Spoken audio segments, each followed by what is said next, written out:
Time. All right, here we go. Here we go. Getting into the summer. You gotta let the chickens and the cows out. They gotta know. Step one. They gotta know. Hello, everyone, and everyone, hello. I hope you're having the best day. Hey, everybody. Welcome back. We are Stardewing. We are valleying. God bless Star America. We're doing it. We're doing it. It's all coming together. I got this big empty yard. I haven't done anything with it. He's jealous of that. I forgot to hit the button when I first started saying it. They? And then I hit it right. You said it exactly in unison. Really nice. Are we sharing chat I yet? say it's a gift. Are we sharing chat yet? Is that happening? I just looked down and wasn't getting an alert for it. I hate it. I got a folder. Hold on. My God, he does have a folder. Sharing chat. Do it. Encrypted, crypted. From all of us to all of you, welcome. I hope you're having the best day. Yep, we're kicking it. We got a late start, but you know, that's life sometimes. We've been talking a whole lot about life, and you know, sometimes life is what delays you from starting the Stardew Valley stream, but here we are. Boy, ain't it the truth. We're living, we're laughing, we're living La Vida Loca. Yep, the Loca is La Vida. Wait, no, wait. It's Ricky Martin. Shout out, watching at home on Twitch. Day Without Darkness, welcome in. Welcome, my friend. Hiya, pal. JT is a bit tough to hear on our end. Okay, hang on. What? Bit tough to hear? Oh, I hate that. Hang on. I'm gonna yell into my microphone. I'm gonna drop myself down a little bit. Because right now I do have you up full volume. You know, while your body tells you yes. No? Is that a little bit better? I got him up as high as I can put him. Gotta hear that wonderful voice. You're too kind. Wow, it's true. You are quiet. I'm looking at the thing going like, yeah, he is quiet. I don't like it. I've never been quiet in my whole life. I've never heard anyone say that about you. Never! If anything, they're like, he's way too loud! And you know, it's like we could put it on tech, like, oh yeah, that's how they put the levels. I'm in car rides with you. I know you're loud. I don't know if that's how that works. Yep. Yeah, no, like you've had to listen to me, and you've had to lean back when I'm sitting next to you. When you get excited, I definitely lean away a little bit. Yep. And you know what's crazy about that? My hearing's bad. Mm-hmm. I have. Right. What the heck? Did our duck really just quack at me? Oh my God, it did. I mean, might have been upset. Encrypted says, huh, he sounds far away. Day Without Darkness says, I can hear him this week. Last week he was hard to hear. Last week was hard to hear. Okay, so it's a rolling audio. Yo. Adam NX67 living the life. Scream in the microphone just for you. Adam NX67, welcome in. Welcome, my friend. Adam NX67 living the life. You read that? Vacuumed out the pool a little bit. Now I got a plate of homemade hamburger and noodles ready to watch some Stardew Valley. Let's go. Somebody is living La Vida Loca. Living La Vida. Oh, that's a sound alert I need. Just a quick little shout out to Ricky Martin watching at home on Twitch. Yeah, we got there. As if you had any doubt, my God, you're watching the wrong stream. We got there. We got there. We made it happen. We always do. We always do. It's really true. It's true when you think about it. Live. Ole, ole, ole. Now that's not the same song. Is that his other song? It's a different song, but it's also Ricky Martin. I thought so. I'm a Ricky Martin enthusiast, Perry. Don't you worry. There's a lot to be enthusiastic about with Ricky Martin. God bless. Reed Cooper in the chat. Shout out to Reed Cooper watching at home on Twitch. Yes. Welcome. Welcome, my Oh friends. God, I'm so happy that Reed Cooper is watching at home on Twitch. Folks, I gotta believe if Reed Cooper is watching at home on Twitch, then Homicide is watching at home on Twitch. I like it. I like it. Folks, Twitch does have the of their own accord. Not even me doing it. They did it. They have that promotion going Homicide? on. 35% off 5 gift subs. And folks, we are less than 20 gift subs, less than 20 subs from being above my sub goal. And when we hit it, I will reveal the theme and rough schedule for the upcoming all-day stream on July 11th. Come on. Wait a minute. Is that a submersible goal or a submarine goal? Well, it depends. If we don't hit it, I think it's a submersible goal. If we tank horribly. Shout out to the underwater billionaires watching at home on Twitch. Shout out to the Underwater Billionaires Club. Membership is dwindling. Swing and a miss. I don't think D knows what Oh, no. Twitch is. I like that Well, I like that we were going off about Ricky Martin, Adam and XX7. Shout out to Richie Valens watching at home on Twitch. Yo. I bet Richie Valens knows what Twitch is. I Somewhere bet he's been on Twitch a time or two. somewhere in the afterlife, he knows. Mm. You know? I applaud. I assume- applaud and I salute. I assume he and the Big Bopper are both watching from the afterlife on Twitch. Oh God, I bet the Big Bopper has watched so many Twitch streams. We were singing, my, this here Anakin guy. I can't do I've the been other one. watching so much Office on the Superfan stuff. Yes. So yeah, I'm on it. I'm on it like a bonnet. Oh, Mmm. that is a way to Shout be out on to it. the Orca Liberation Front watching at home on Twitch. Yes, no, I look forward to the Orcas always and forever as somebody that lives close to the coast. Wait, are orcas libertarians? What's happening? Liberators, not libertarians. Maybe they are. You That don't know. sounds exhausting. Hey, have you ever You might talked? be right. Ever talked to an orca? No. They seem pretty selfish. No, wait, I'm exhausting. thinking of shellfish. Sorry. Wait a minute! God, shout out to Bar Harbor, Maine and their supply of shellfish. I mean, I guess when you live in the ocean, you don't have to pay taxes to pave roads, so maybe they are libertarians.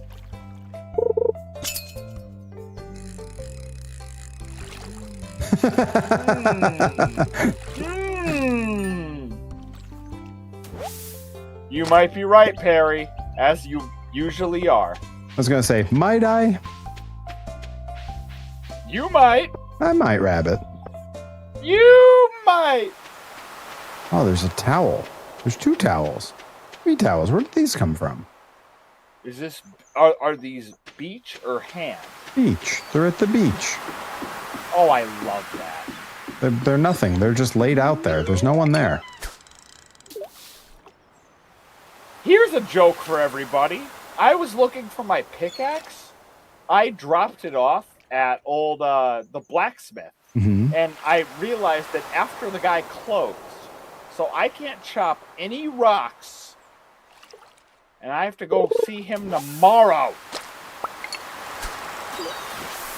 Tough spot. Terrible. Shout out to Randy Carver watching at home on Twitch. Almost certainly. Yeah, I mean, why wouldn't you? I think if you watched my Twitch streams, I'd be booked more. God, he'd be so much happier. Or I'd be booked way less.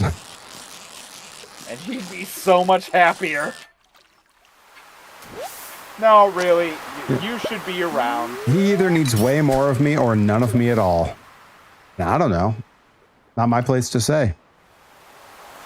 God. For every person that he's booked for a battle royal, there should be twice as much you. Well, depending on what they weigh, there might be.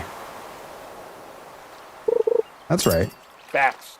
I was standing right next to Ashley Vox in that battle royal, and I definitely weigh more than twice what she weighs. Now there's somebody that, all right, redacted. I love Dr. Redacted.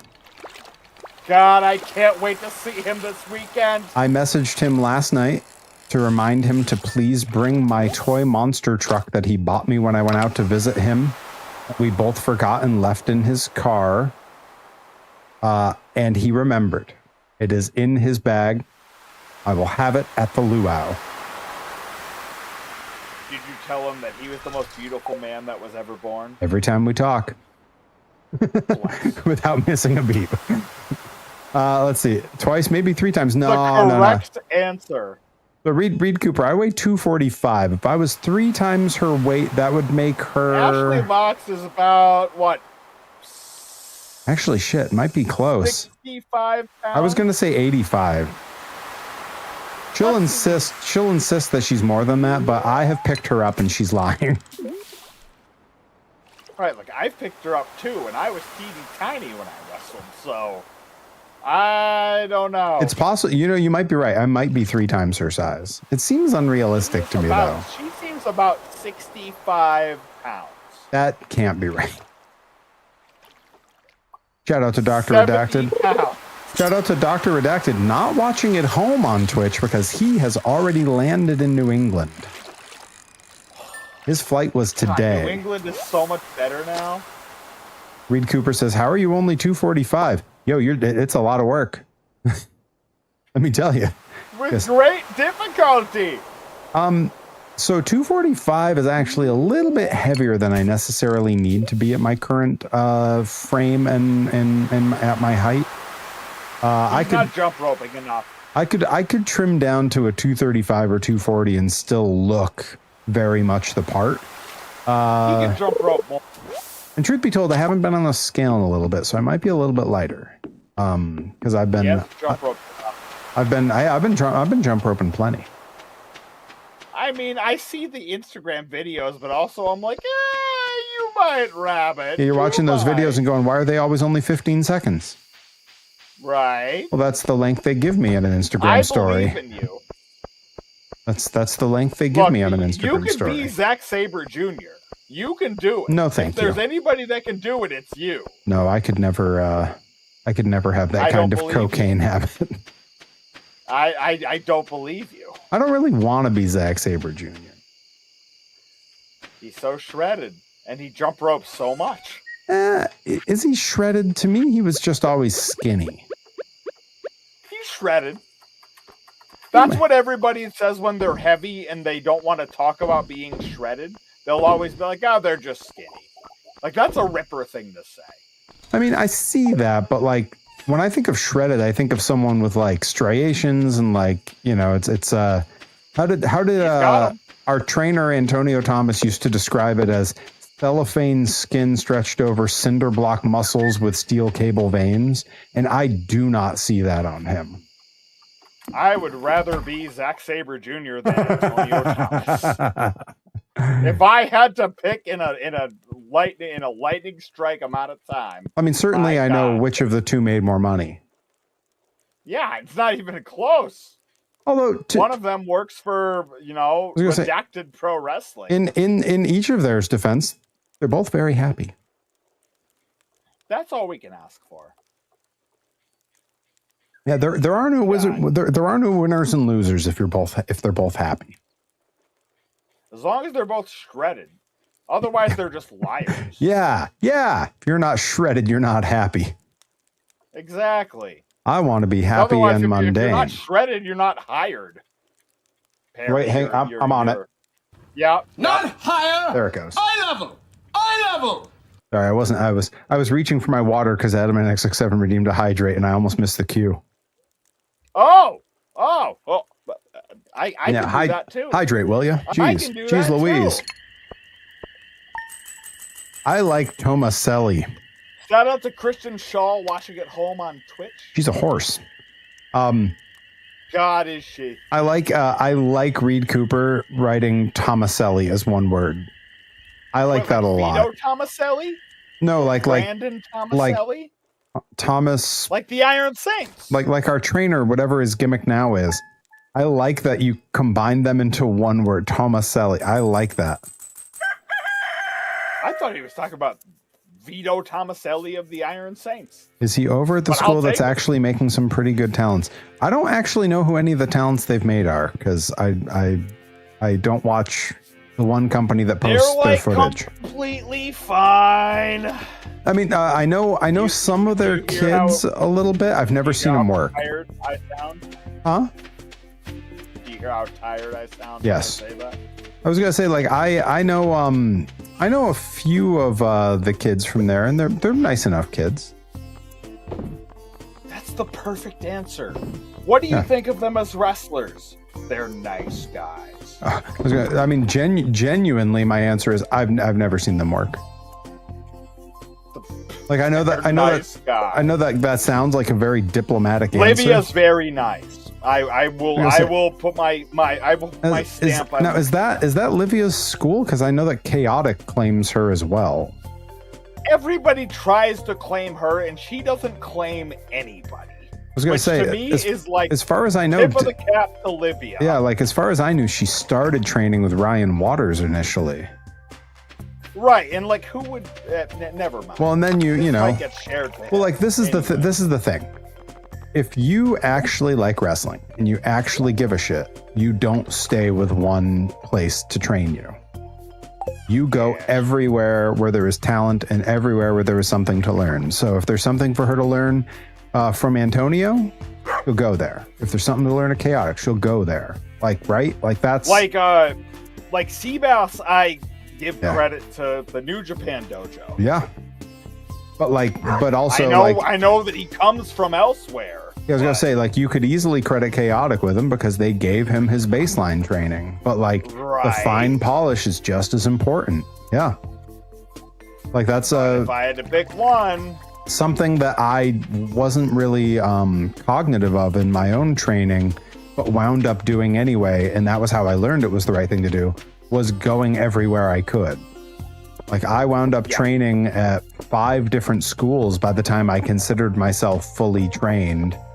And then I still went off and did like some seminars with folks. I would sit in and run seminars places. I would sit in on classes and, you know, went off and trained with Tajiri and Mentai Kid and all them for 3 months. Like, you know, if that was what, like, my hookup with Beyond when I started getting Beyond wrestling matches was because I went and trained with Pinky Sanchez in Southern Jersey. And he called Drew after seeing me train once. And Drew was like, bring him around. That's a good, We'll have him really try good, out. We'll have him try out for us here at Beyond Wrestling. a really good impression. But that was my intro to Beyond Wrestling. Was I went to South Jersey to train with Pinky. Those are really good impressions. But yeah, I mean, it's the same story from another part of the coast. But yeah, folks, you want to get better? You want to get booked to other places?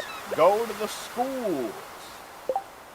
Yeah, Pinky Sanchez. Pinky Sanchez, I credit with a whole lot of my upbringing. Just whether it was me at Chikara and we first wrestled at Chikara, or him going to bat for me at Beyond, yeah, Pinky was vital to my wrestling career. just a heads up, I have a skeleton tail, and it does say Gunther can tell you more about this at the museum. I'm assuming that is an important artifact. Correct. Yep, go see Gunther. Oh, I don't know my way lariat. up there. Great lariat. Oh, that's Far true. East. Great lariat. Chops like a real son of a gun. God, he was so happy when we were in New Orleans. He was happy. I mean, I'm sure he's happy now. He's making more money, but he's not seeing as, you know, he didn't get to see Dufko Bunny get revitalized from the dead. We don't know that. We don't know what they get up to in their spare time. He might be watching the old tapes. You might, Rabbit. You might. He's popping You're into probably right. He's popping into the training center and going, "Gather round, kids. Let me tell you the tale of Black Craft Wrestling." Now that Charles is gone, we have to tell you about Dusto Bunny. Oh, R.I.P. Seriously. What a nice dude. Yeah, an absolute sweetheart. Yeah, Reed Cooper, you probably know Dusto Bunny very well. Yeah. Good old Charles. The man. But one of our favorite characters when we worked there. He was the welcoming committee. Like, he was literally the one that was the nicest to everybody. You met him. First started showing up. You met him. Hell yeah. You met him one time. You met him one time, and instant friends. He'd be happy to see you every time you came around. Immediately. Yeah, absolute sweetheart. Dude. Yeah, you'll find Reed. We have not a bad word to say about Charles. Never, ever. The sweetest guy. I remember there was a tag match in Somerville where both like Perry Ripper and Redacted were all like, "This is going to be a train wreck," that I had to run myself, and it was me and Charles that were the ring generals of it, so to speak, and it ended up turning out very well. And Dr. Redacted came up to me immediately and was like, "I wanted it to be bad." And it wasn't. We landed it. But, yeah, no, and I heard that a couple times over. But Charles was a bona fide ring mechanic for me that day. I can't say enough good things about that dude. See, I have the rarity of actually making real life friends in wrestling that don't need wrestling. Yeah. That's absolutely. This is one of the things that I tell young wrestlers a lot. Don't base your whole life on wrestling. Have other interests. Yeah.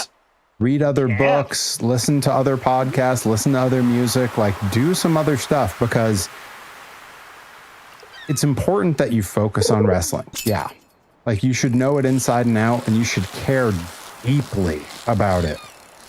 But to make yourself a one-dimensional person like that doesn't do you any favors in or out of wrestling.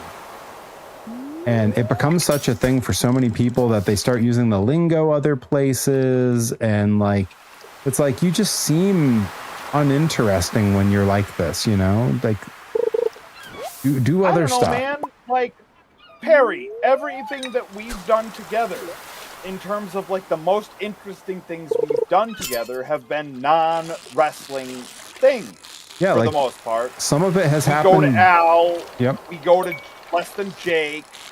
Yeah. Stuff like that. Same thing with when we Monster go to trucks. Leary and Skyler. Yeah. It's the same thing. Like you build these things. Like Charles Mason and I and Jay Lyon, we're gonna go to baseball. But like, it's the same thing. It's you find these things and then you capitalize on them together. Well, it's one of the things that it really clicked with me when I was in California. When me and the students there finally made the active decision to collectively have like merch at a show. Oh yeah. Because no one else had it, and so it was me and Pam and Aaron Solo and like a few others. We're all Hey, getting, who's Pam? Bailey. Hey! We all hang on. Cowabunga! We all collectively, I threw the cowabunga in there.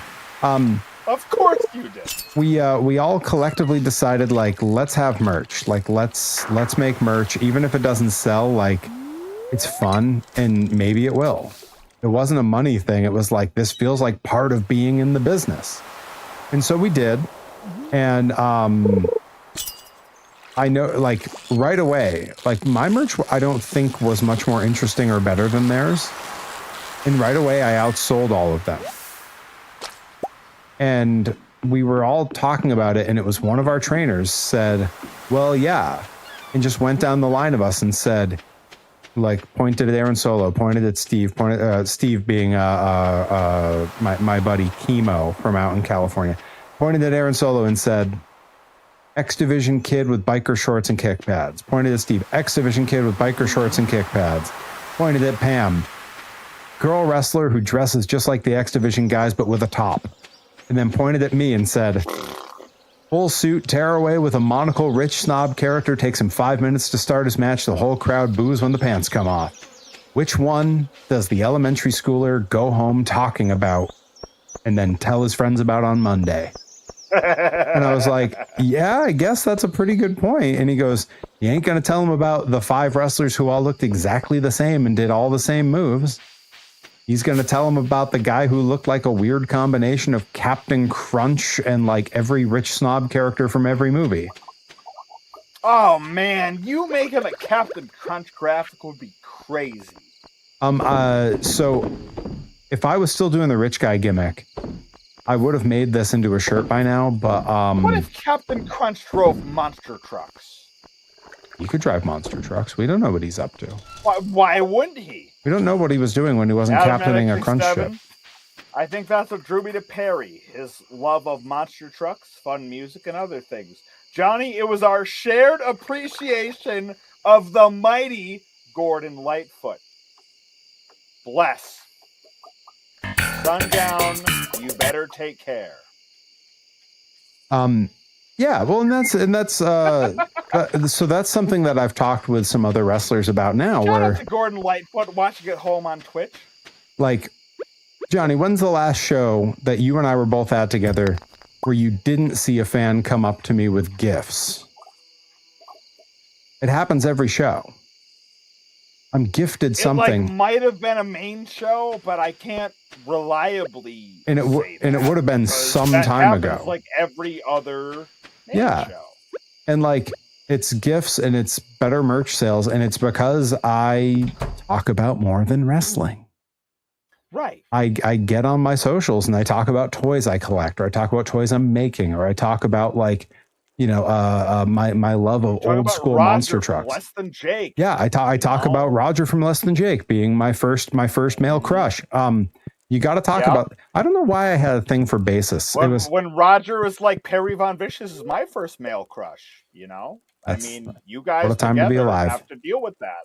I don't know why I have a thing for bassists, but it was Roger from Less Than Jake and Mark Hoppus. I mean, what's not to like? Mark Hoppus is a handsome man. Shout out to Mark Hoppus watching at home on Twitch. Where are you? I sure hope so. Watching at home on Twitch. Sorry. God, I cannot sleep. I cannot dream tonight. Apropos of baselines are so fun to learn. Apropos of absolutely nothing, I found myself on a car ride with someone the other day. I'm keeping this very vague. Those in the know will know exactly what I'm talking about. But I know they love Blink-182. Well, apropos of absolutely nothing, I was on a car ride with someone not long ago, very recently, and found myself as fast as I could trying to skip the track because the song Stay Together for the Kids came on. Yeah. That was when I was like, good, though. I was literally like, yeah, maybe we don't need that jam right now. Dude, what a jam.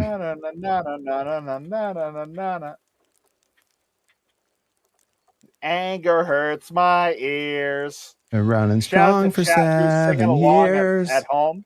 Rather than fix the problems. They never solve them. It makes no sense at all. Right with things to say. Keep going. Watch a day. Oh, God. No. Okay. God bless America. Keep going. I'm waiting for Tom to come in because I'm going to do the Tom part. Rather than fix a problem. Yeah, exactly. Hope you enjoyed this time. Gave it all away. Don't forget to go to bed. It was mine. So when you're dead and gone. We're really good at Tom, guys. Guys, listen. It's you. Enjoy it this time. Gave it all away. That's where our register lands, folks. We're doing our best. Look, if you don't enjoy my falsetto, you won't enjoy my true setto either. You have to go to bed. Did you make it to bed? I'm putting my controller down so I can overhand clap. Yeah. Yes. Yeah. That's my new game show. It's basically just name that tune, but I couldn't get the rights to the concept, so I'm going to call it True or Falsetto. The Truman Show Falsetto.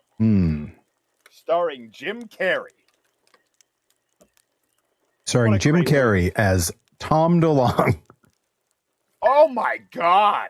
Sign me up. It's a new show debuting on our network every Tuesday. Blink 180 Tuesdays, starring. What am I doing? Network issues detected. Okay. Are we ready to make money? Because my God, I'm ready, willing, and gable. Ready, willing, and on basic cable. I have to get my pickaxe. There's rocks growing in the chicken coop. I didn't even know rocks could grow. I don't like it.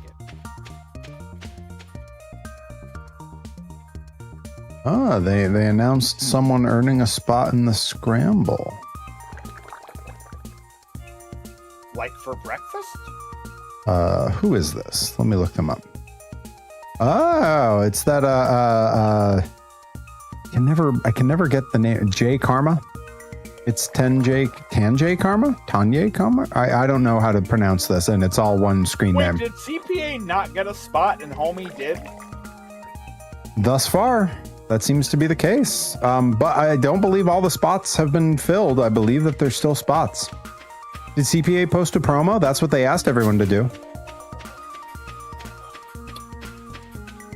This doesn't feel good. J Karma, thank you. Yes, it's Tanjay Karma. Yes, thank you, Yeah, thank you, Rye. This doesn't feel good. The last time we saw him around, it was him, CPA, and Sammy Diaz in a three-way. Oh, I remember that. That was some time ago. A long time ago. Longer now, still. Yeah, not. If he's in it and CPA isn't, maybe just light the ring on fire. Hey, you know, that match is longer and longer every year. We got to wait and see what plays out. You'll be on commentary. You'll have a front row seat. You'll see exactly what friggin' happens. I can't wait for all of you to hear me be exhausted on commentary over all of this. I mean, it's going to be a long show. You're exhausted no matter what. Facts! There's a reason why I don't work for a whole bunch of promotions moving forward. Got to save it up. Got to save it up for the places that count. Quite literally. If you like post-produced commentary, you better check out Pro Wrestling Grind. And I got my pickaxe back, and it's upgraded. He's got a pickaxe back, and he needs to grind it. They're jealous of that. He's got a pickaxe to grind. He's jealous of that. I got it. I got the sound in there. I was gonna say I don't even need that. I'm golden. I'm gonna go chop some rocks. Look, I'm just saying, pickaxe to grind was pretty good. Like that was pretty good. We're doing our best. Doing our best. Listen, everybody, I haven't had dinner. They can't afford me. And they can't afford. He's jealous of that. Dinner. So us together, my God, you are loaded up for a stream tonight. Anybody who wants to take advantage of that 35% off 5 gift subs. Promotional consideration paid for by the following. You enough yet?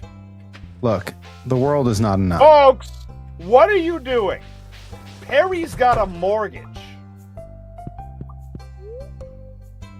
More and more mortgage. I expect a powerful. I expect a powerful moment for Perry where he's like, "Well, suddenly I'm not worried about anything." You know what? Me worry? Alfred E. Perry. That's the goal. Is for you to not worry. Because then you can have an all-day stream. Now, when you say theme of your dreams. Now, when you say the goal is for me to not worry, do you mean I become financially stable, or do you mean I develop a neurological disorder that makes me dissociate? Because one of those is far more realistic to happen. Folks at home, what do you want to see? Because Yeah. you can have either one. the question is what are you willing to donate towards? L's in the chat if you want to see me develop a neurological disorder. Nihilism is a hell of a drug. Thank you, Rye. Thank you. Well, hang on. I've got to have a noise for that. The audacity. I don't know. That might work. I went with Hank Hill. The audacity. If there's anybody that can do it, it's you. You know, I got a great big long list of stuff I need to add to my soundboard, and so much more when they find out what the all-day stream theme is. But folks, we can't tell them that. Folks, let me tell you how excited I am for this all-day stream. Everybody, I have not had dinner yet, and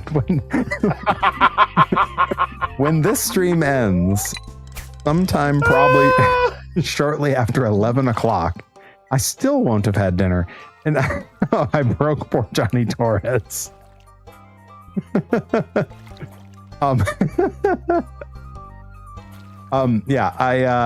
When this stream ends a little after 11, I'm not getting off the computer. I'm staying on with Johnny Torres so we can work out some of the tech bugs for this all-day stream. That's how excited I am for this. My dinner's gonna come at like 1 in the morning, if that. I may just go to bed without, so I learn a lesson.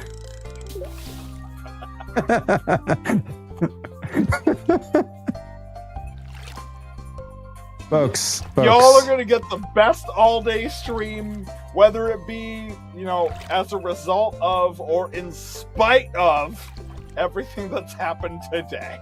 Yeah, look, Johnny Torres has been clued into a couple little things about this stream. He knows, frankly, he knows the biggest thing, which is the theme and the whole concept. That'll show me. That'll show me. I'll go to bed without dinner. Johnny Torres knows the theme of the stream and the basic concept for how it's going to work. It's going to be really fun. But he also knows who the mystery guest is and what they'll be doing on the stream. And that's going to be huge. I think people are going to love that. And folks, we're less than 20 subs away, 19 to be precise, from breaking that sub goal. And those are what's it? It's they're not submersibles, right? That's correct. What's the they are subscriptions. No, not submissions. Subscriptions. That's right. It. From now not on, submersibles. I'm gonna put all my new gear is gonna have a QR code to my Twitch channel on my ass, just giant. And I'm going to have every match is going to be a subscriptions only match, like instead of a submissions only match. Oh my God, these. The man is gonna make money. Sometimes you gotta send for the man. I saw. Apparently, apparently on a segment on AEW last night, Will Ospreay absolutely broke backstage when he was supposed to be being bullied by Moxley and that crew, and he absolutely broke and couldn't get it back together, just laughing, and like walked off screen. Someone shared it today and he retweeted it and just wrote "send for the man," and I was like, yeah, internet jokes that I get. Yeah, that's right, only parries. I can't wait for him to come to Blitzkrieg Pro one day. Now, who on the roster would you put him with? Who would you have him work with? What would the dream match Alexander. be? Yo, that's a good pick. That's a really good pick. Joseph Alexander is my first. Charles Mason is my second. Oh, they were doing a spinning huddle, and he fell into a number of trash cans. That's right. That's what it was. He was huddling up with his teammates, and he fell into some trash cans because he wasn't looking where he was going. And then Moxley's crew walked through menacing him, and he couldn't get it back together to look concerned. That's what it was. Reed Cooper says, best part was Daniel Garcia laughing. Part of Mox's crew laughing at it. Daniel Garcia. That's a good egg right there. Yeah, one of the real sweethearts of pro wrestling. Don't tell him I said that. I mean, he's watching at home on Twitch. Yeah, shout out. He's watching at home. Shout out to Daniel Garcia and Lee Moriarty watching at home. Oh, both good eggs. They're both so good. I love that what they did to find their way in wrestling was to go against what everyone would have told them and just embrace what they liked best, which was the technical side of Joshi wrestling. I'm just gonna beat up JD Drake's knee a whole bunch. I mean, whatever gets That's you exactly over. what Daniel Garcia did. It worked. Because it sure did. I'm saying. Mm-hmm. See. Daniel Garcia, I don't know what they're paying him, but Wait. it should be more. Hang on. Does Claudio wear a lucha mask now? Claudio can do anything he wants. Sure. Huh. I don't know. I'd prefer him be back in the bar with old Sheamus. They were a good pairing. Dude, what an unreal team. What was great Like, was frankly, that should have been a whole lot more money. they were just similar enough and just different enough in their styles to make for some really interesting stuff. I liked it when they worked against each other. They had great matches. Yeah, you could go back and forth on it. I'm not mad at either. Yeah, genuinely. Like, I agree But completely. I was so happy when they were the bar. Like, I loved that team. And then they did the dance video. God. It was so good. I wish there was more praise heaped upon Sheamus. Same here. That dude did a butt workout with Liv Morgan. I can't do that.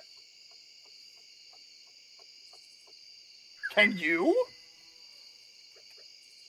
Oh. Hang on. Give me the first half of that. Just up to the word Liv Morgan. Don't worry, Perry. You'll get him. You did a butt workout with Liv Morgan. He's jealous of that. He's jealous of that. I can't do that. God. Salute to everybody involved. Yes, Bar was an underrated, great tag team. I like, speaking of They them, danced really well in that video. I like this. Speaking of them, did you see Dutch Mantel blaming himself for Trump? That is Dutch Mantel giving himself far too much credit. There's a funny conversation to be had about it, because he's also like, maybe I did something wrong, and I'm like, maybe you did, but also, he definitely did. It could have been way worse. Yeah, like he definitely did something wrong. But for him to be like, oh, I blame myself for Trump, it's like, I don't think you're actually that important, Dutch Mantel. If it turned him into a progressive Democrat, then I'm not mad about it at all. I mean, at that point, he's just Jim Cornette. Right. He's just an angry, out of touch Hi, wrestling guy. Nickabeans. Nickabeans, welcome. Welcome, my friends. Hope you're doing well. Hope you're doing way better than Dutch Mantel is tonight. You know, there's few people that I wouldn't wish that for. Mostly because it just pushes Dutch Mantel further down. And fuck that guy. Can you imagine that? Who are we going to put on TV? Oh, this friggin' guy. That's right, this friggin' guy. Oh god, I thought I still had coffee. Tackle, I drop down, hip toss, with throw the up. business. I'll take with the business. Throw up is a good alternative. So glad I had a coffee sitting there. That means I can run way faster back to the house. Ah, what a relief. I have so many Dunkin' Donuts nearby, but I didn't get a coffee. In the game? I'm mad about it. No, I meant the coffee I had in the game. Well, bless, because I don't have that. Yeah, there's no Dunkins near our house. Can we build a Dunkins in this game? I'm jealous of that. Oh. I will say I do have, hang on. He's jealous of that. There it is. I will say I do have, this was full at the start of our conversation earlier. Oh, shit. I am zipping my way through an iced coffee. Oh, God, yeah, like Perry was full of coffee. Okay, like he needs to refill his coffee. Oh, no, Perry has to go upstairs and make the most delicious bottle of coffee. Not even upstairs. I was gonna say not even upstairs. I'm not in the basement yet. I don't have a studio down there. It's like 15 Not feet yet, from you me. don't. Yeah, soon enough. One We're day. working on it, guys. If you donate, Speaking of, 35% off gift subs is flying on Twitch right now. And we are only 19 under the sub goal. We hit that sub goal. I announce our theme for the upcoming stream, our schedule. I passed out in the farm. I won't announce the mystery guest yet because that is going to be a surprise the day of. That will be a surprise the day of. I'm going to make a graphic with like when they had the mystery opponents. Vacant will be on the graphic. It's God. This guy, oh my goodness. Encrypted. He's actually a wrestling legend, but so is many people. Yep, fact. That is a perfect way to describe some of these old hat and worthless fucks. Like, yeah, he's a legend, but like, you know, Sure. That's really... How do you define legend? Yeah, he's a legend in that he did it a long time ago.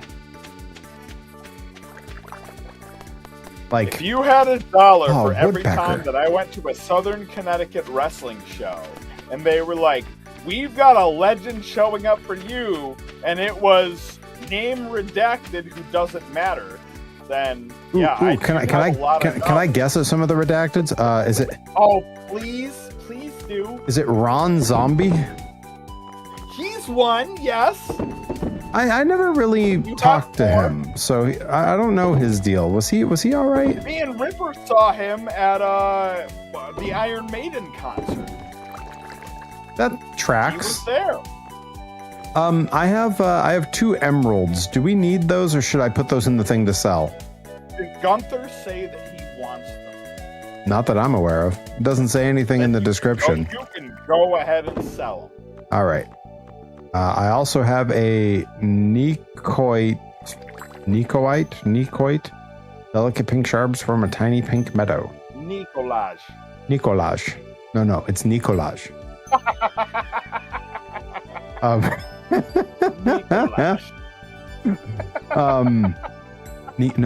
No, Torres, it's Nicolaj.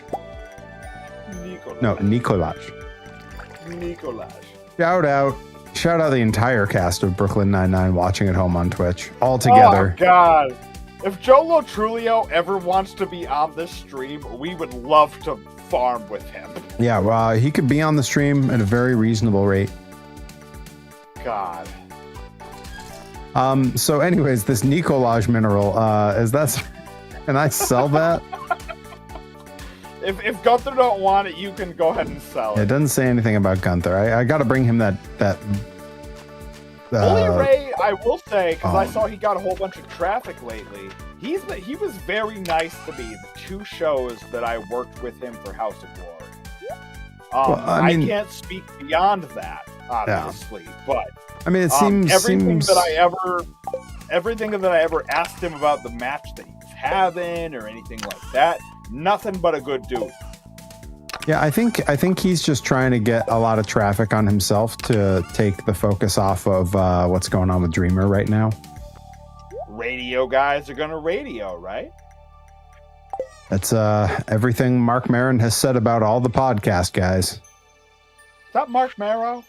No, not Mark Marrow. I mean, close.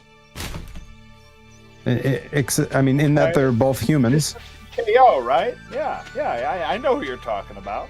Yeah, is a starter husband for Brock's wife.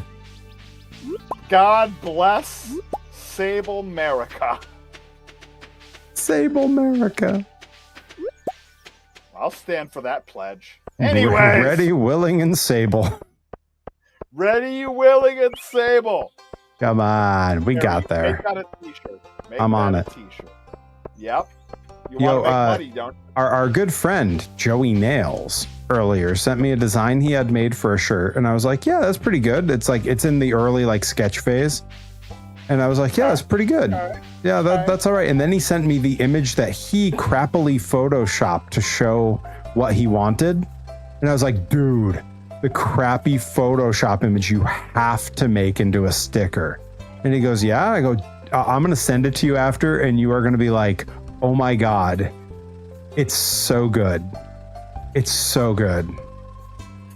It's better than the thing that he actually had made, and the thing he had made wasn't bad. Okay. Right. I'm not sold, but I'm happily rifling off okays. I noticed. Ooh, what'd I get? Malachite. It's some kind of rock that looks like it's it's green, and they named it something that is very similar to like what's that latte that tastes like grass clippings? Folks, if you're wondering why the folks of Matcha. California are so well cultured, it's because Perry Von Vicious for a while was teaching their children. He was the guy that taught them all of the various beverages that they could take in around the West Coast. They love a matcha latte. Yep.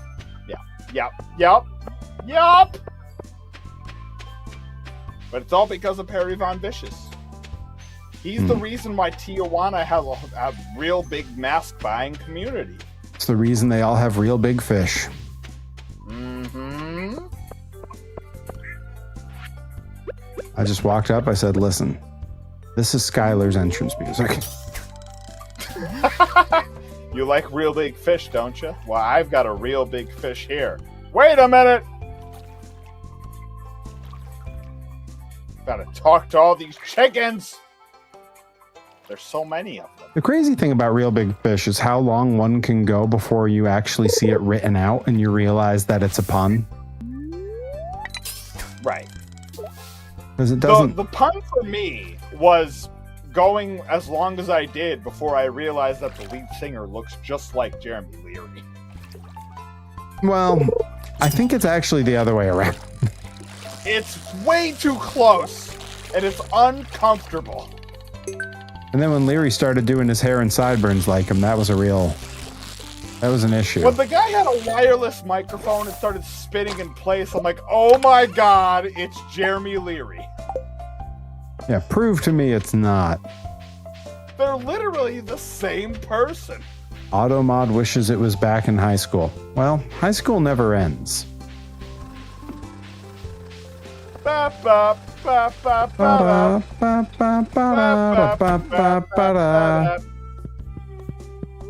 He's jealous of that. Reddick watching at home on Twitch. You know, just earlier today, I was listening to. I threw to get. Ooh, what's this? That's a new thing. Calcite. That one I can pronounce. Love that. I don't think I need any of those things. But there's this one fishing spot where I just keep reeling in rocks. You're reeling in big fish. They are a rock band. That's where the rocks come from. Girlfriend now.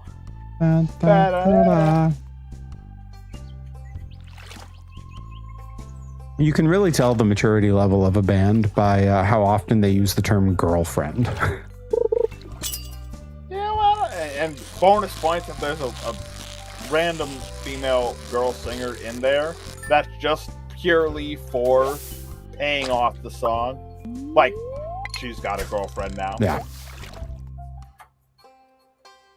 I got a girlfriend now. There used to be a ska band from Connecticut. They just did a reunion thing a couple years ago. Girlfriend now.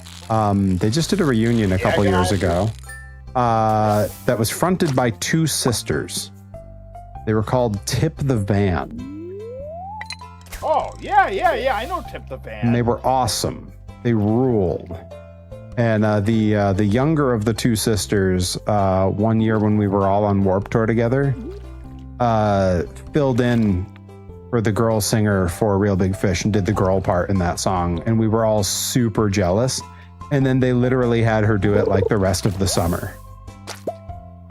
Has a girlfriend now. Remind me post stream. I have a story about that.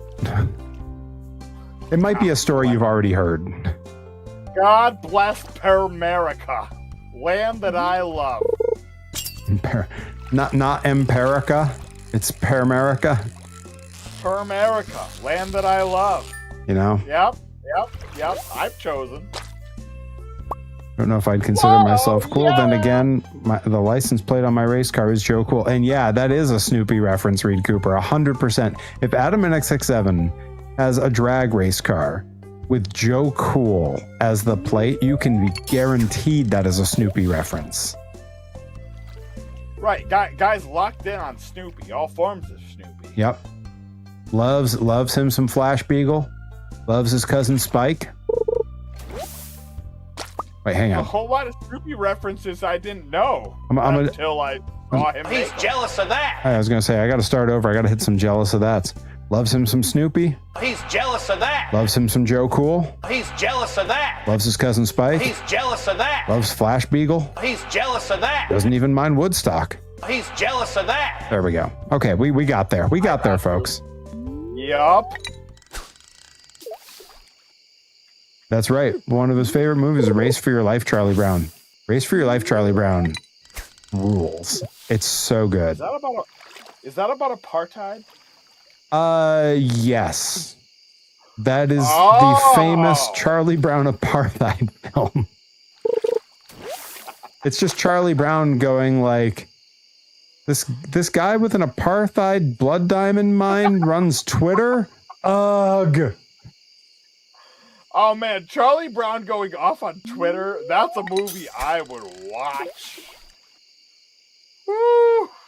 I'm ready, willing, and able. I think I'm going to go start a Twitter account that's just called Charlie Brown Reacts, and I'm just going to retweet every awful thing I see on Twitter with the word ugh. Is this modern Seinfeld but Charlie Brown? Yeah, well, except all he says is ugh, and it's only retweets. God, I can't wait for Lucy's account for that. I think she would only respond to football players, and it would all be her taking the ball away. Oh God, she's so mad at Taylor getting married to Travis Kelce. You know, there's a part of us. It should have been her. It should have been her. Wait, to which one? Lucy should have married either one of them. Yeah, that's the first one that says yes. I mean, Lucy was always a little bit of a bully. Right. And by bully, you mean bisexual, right? No. That's Peppermint Patty. I mean, what's the difference? Or no, I think Marcy kind of gave off more bisexual vibes. Peppermint Patty, to me, I think was straight gay, right? Like, just full on. It's hard to tell. I'm not mad at it. Don't get me wrong. They're children. I'm not saying you're wrong. They're children, so it's a little hard to like parse. How old were they, technically? You know, it's kind of hard to tell. It seemed like maybe elementary school, but I always assumed like early middle school. Yeah, like they had. I always assumed like 6th to 7th grade. Yeah, I could see that. But I don't know. If anybody in chat, if you see differently, please let us know, because I think it's fascinating. Yeah, Adam and X67, that's what I'm saying, is Peppermint Patty and Marcy were kind of a thing. Reed Cooper says like 12 to 14, maybe. I could see that. That's like that's middle school, but like not mad at it at all. The whole like security blanket for Linus, like all that stuff, to me rang as being a bit younger. Right. But also that seems like it could be like an early middle school thing. According to Wiki, Charlie Brown was 8 during the whole float. Okay, so according to Wikipedia, Charlie Brown was 8 during the entire floating timeline of the strip, and that seems when I think of their relationship with their teachers and like what school was like for them, that kind of tracks. There was no going between classes; it was always just go to school. There was never any mention of homework, which sounds like elementary school. Look, I'm happy to be talked out of it. Don't get me wrong. Yeah, like I kind of believe that. I know, like, Yeah. Okay. Yeah.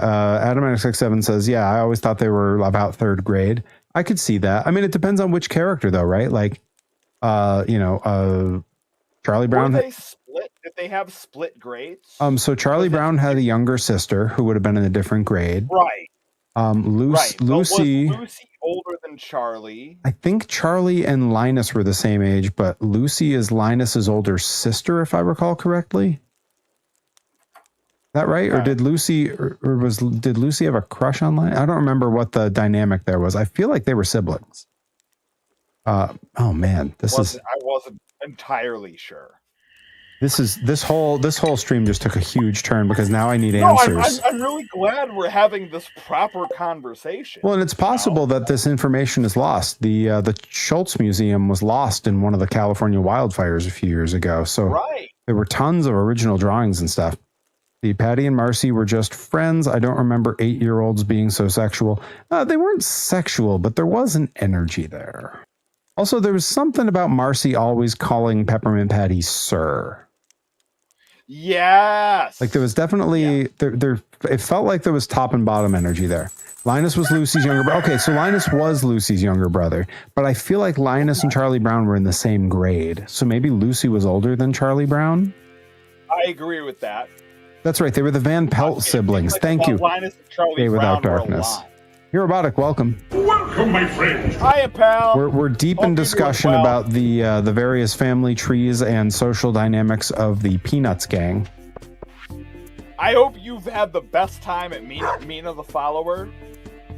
And Perry, we got to get him on that real soon. Yeah, I believe I was going to talk to you about this off stream, but I'll just say it here. I think because I'm rounding the back end of Psychonauts. I think when I finish Psychonauts, Mina the Hollower may fill in that slot. I haven't made up my mind yet, but that is something I'm really thinking about. Rotor did love Beethoven. It a lot. Now you're gonna have a time with it, but oh yeah, I mean I welcome it. It's gonna be hard, but like I'm thinking about it and I'm like, you would enjoy watching that. I know Hero Robotic would enjoy watching that. I know Day Without Darkness will watch me play anything because we're family and she loves me. The homies. Yeah. I feel like Adamantix67 and Reed Cooper both have an appreciation for like retro vibe games, so I feel like they would have fun with that. Yep. And Ryan Nickabeans, I know would love that. That seems way up their alley. Yeah. So like. Yep. Yeah. That's a good follow-up. And you're not far away from finishing out. I mean, granted, it depends on if you're trying to like 100% Psychonauts, and then you could have another week or two at it. But if you're just trying to finish the story and then moving on to something else, like that could be as early as, or I don't know, 2 weeks from now. Yeah. Like I was looking at what's left and going like, 2-3 more streams might be it for Psychonauts 2. Yeah, it depends on what you want to do with it, because there's a whole lot of like extra stuff to get if you want to go get the cards in the woods and stuff like that. But yeah, like at this point, I'm kind of like just locked in on the story for the most part. Like I do like the idea of 100%ing it, but like I'm not married to that. Like I feel like when the time comes where I've completed what the game is, you're not terribly far off if you wanted to do that. But I'm not gonna. Yeah, yank in either direction. That's the thing is I'm not really sold in either direction. Like I feel like I'd be happy with either. Fair. And it would be nice to swap another game.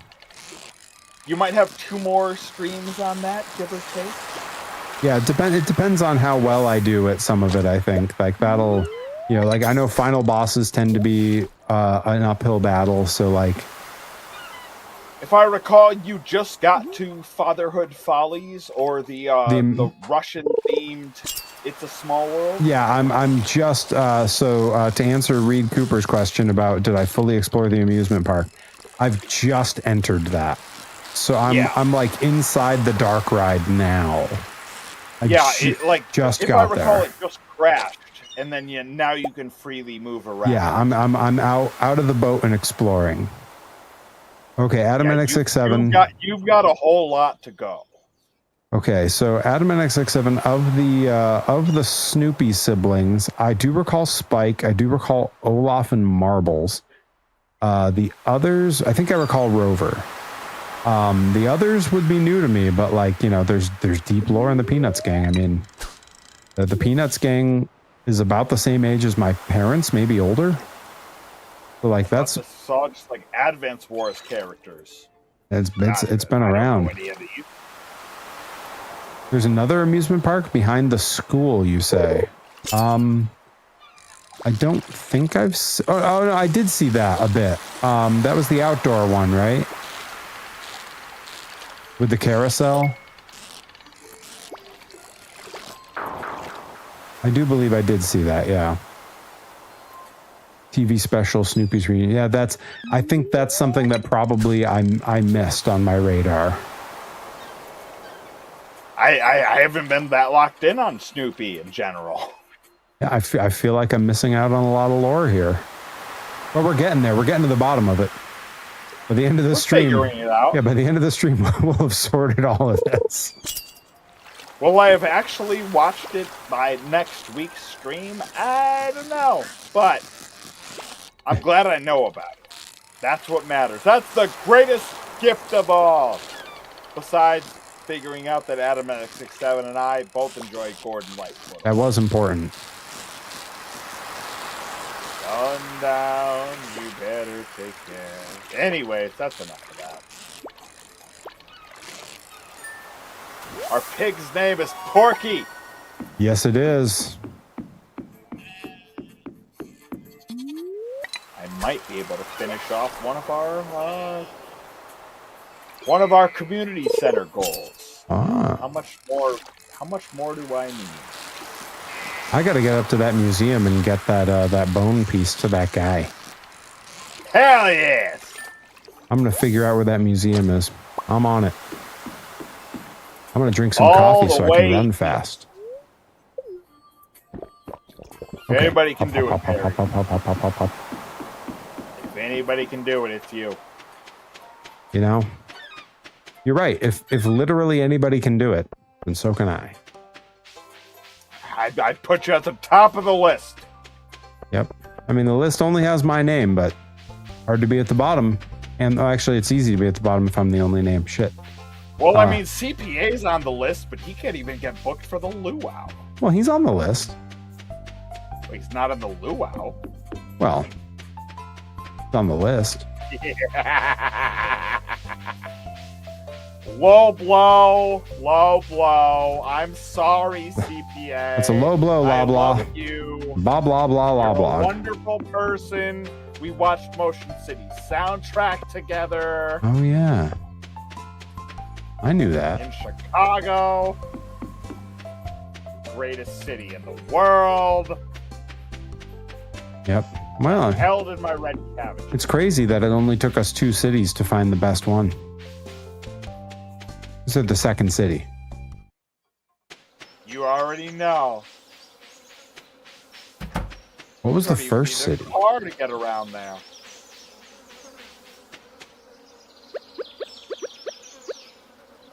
What the hell?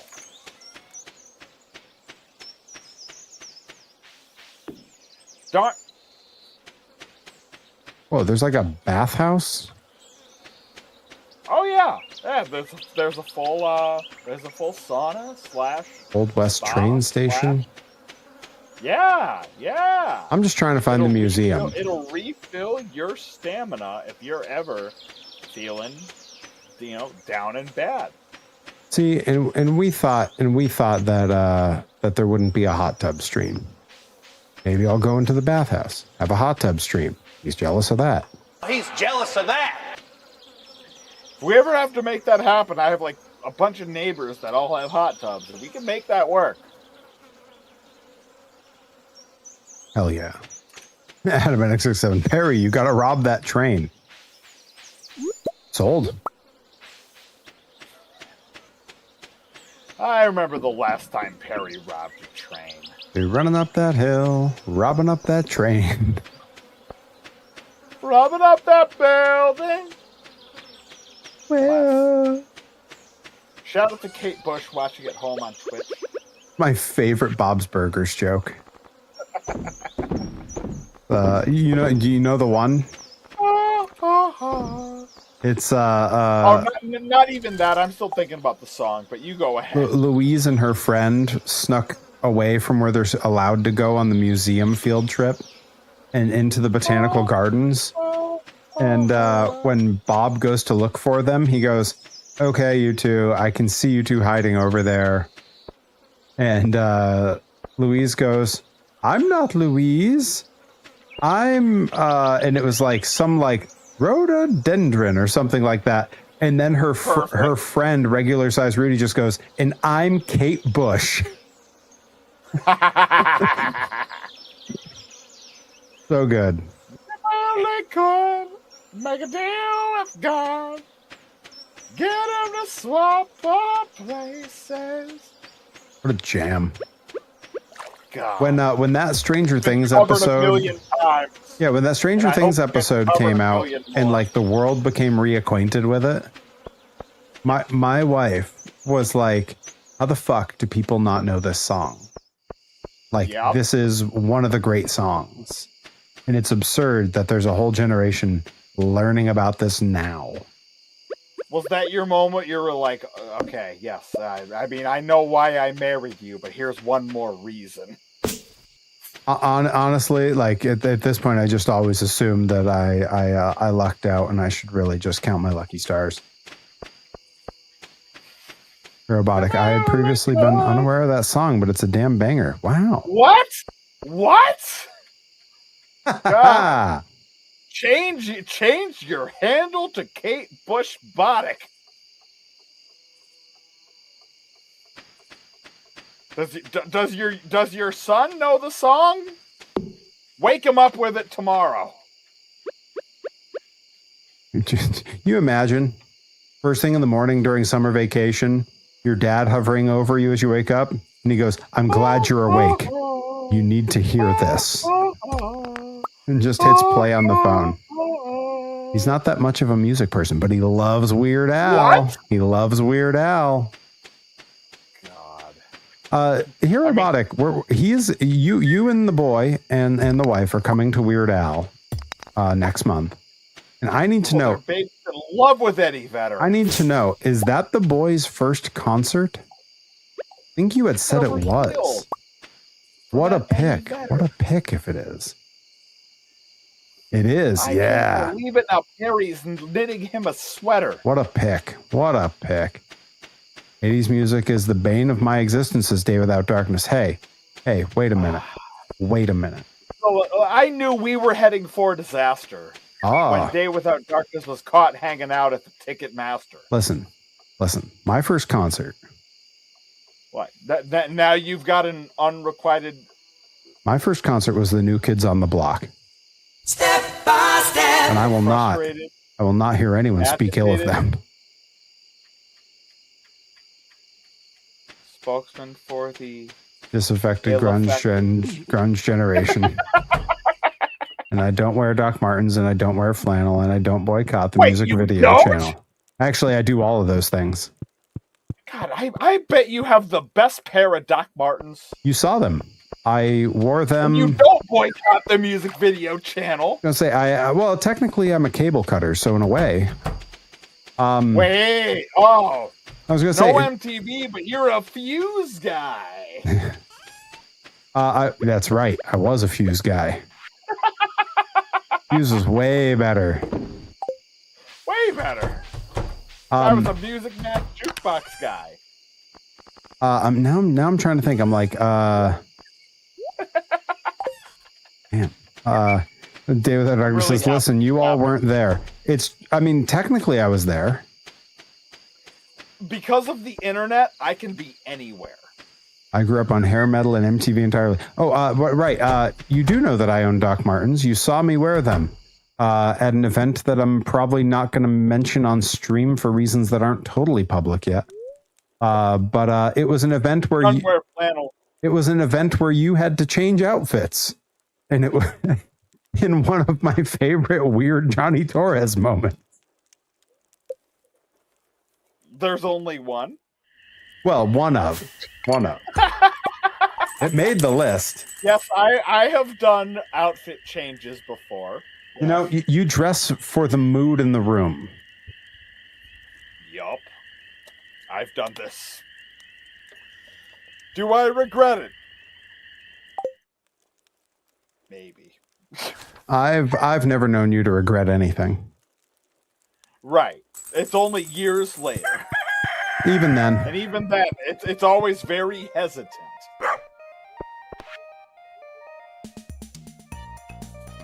God, the song's so good in summer.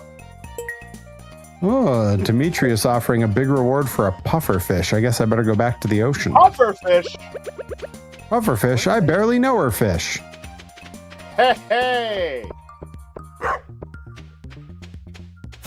Yeah, Day Without Darkness. Circling back, when you say, listen, you weren't there. Technically, I was there. We could be anywhere. Could even be a boat. Technically, I was there in the 80s. I was just very, very little. I was present for 5.5 years of the 80s. That's why they call it a gift. Listen, if I learned anything from Reliant K's In Love with the 80s. God. Shout out to Reliant K watching at home on Twitch. Day Without Darkness. Semantics. Yeah, I got up to semantics, yeah. I'm not arguing sublantics. I got up to all kinds of antics.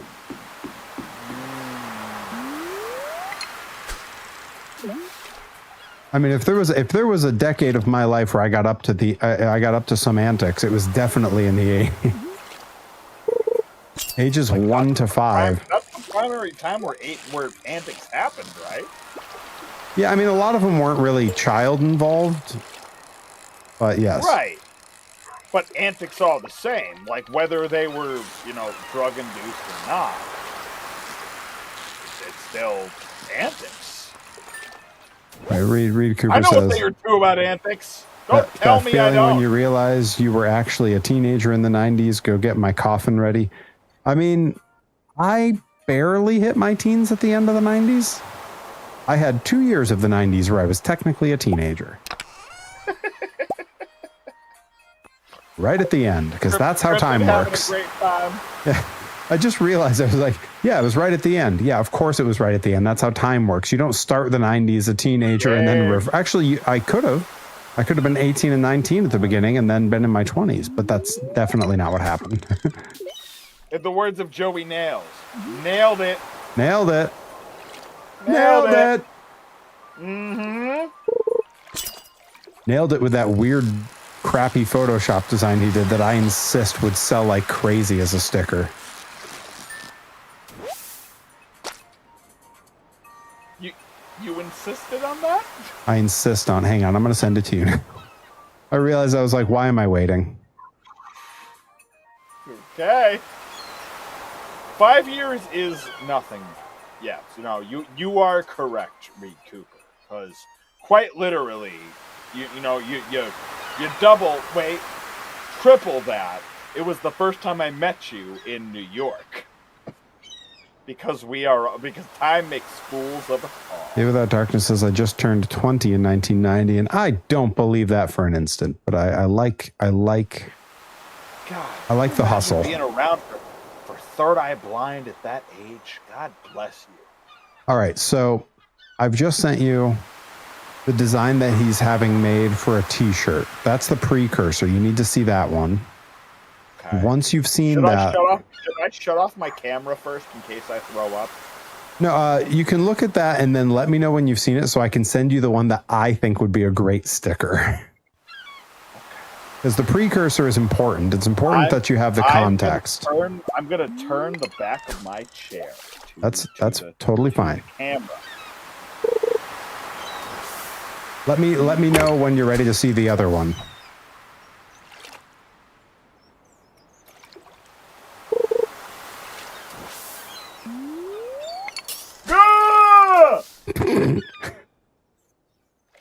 subtle. Okay, you ready to see the other one? Okay. Hang on. I'm sending you the other one. This is the one that I think needs to be a sticker. Because it has nothing to do with him. But it's a very funny joke to me.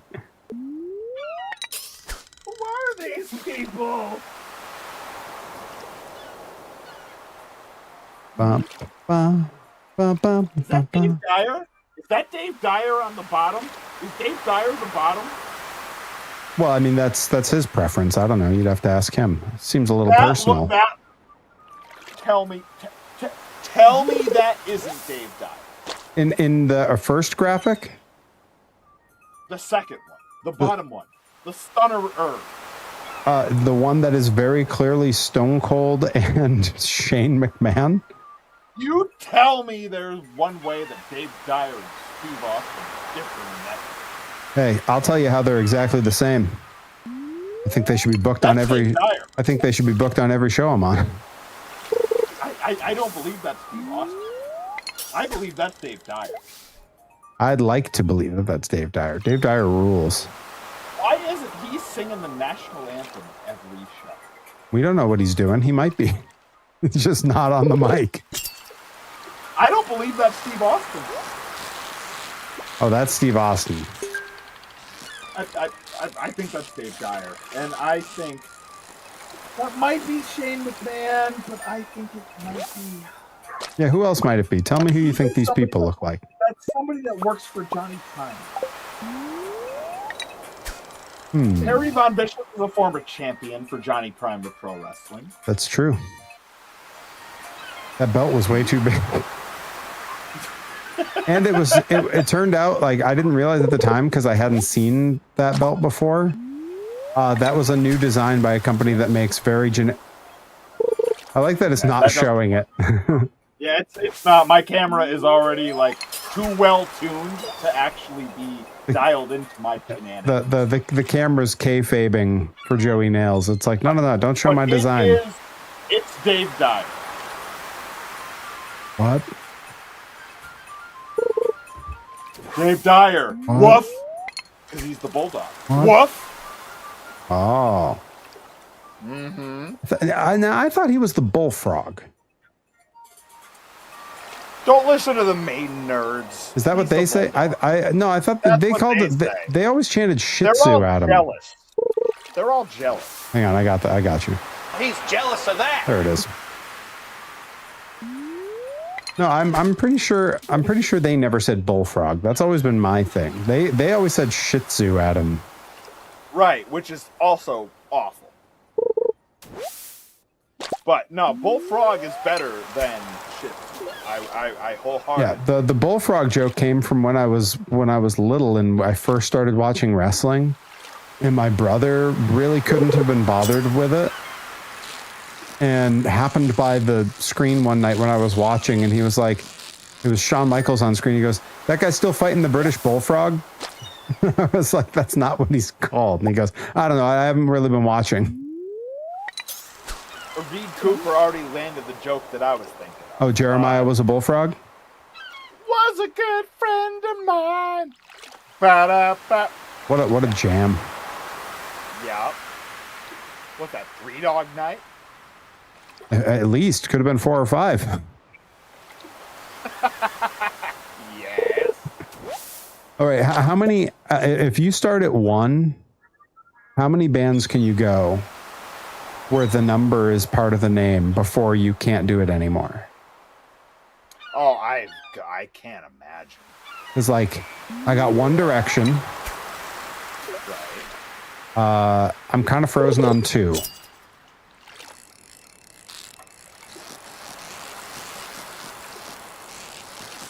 Two Live Crew. Oh, nice. 2 Live Crew. That's the one. All right. 3 is 3 Dog Night. Oh, U2. U2. That's a good one. 3 Dog Night. The 4 Tops. Yeah, 4 Tops. Jackson 5. Yeah. What do we got for 6? Sixpence None the Richer. Nice. Good pull. What about 7? Isn't there like an S Club 7 or something like that? It was some. Yes, there is. Yes, there is. Okay. S Club 7 lands. 8. 8. What do we got for 8? Oh, 7 Dust. Herobotic. Nice. 4 non-blondes from Herobotic. That's a good one. Good call. Yep. 2 Skinny Jays. Nice. Oh, this is a really good one for chat to jump in on. This is good. We've struck gold.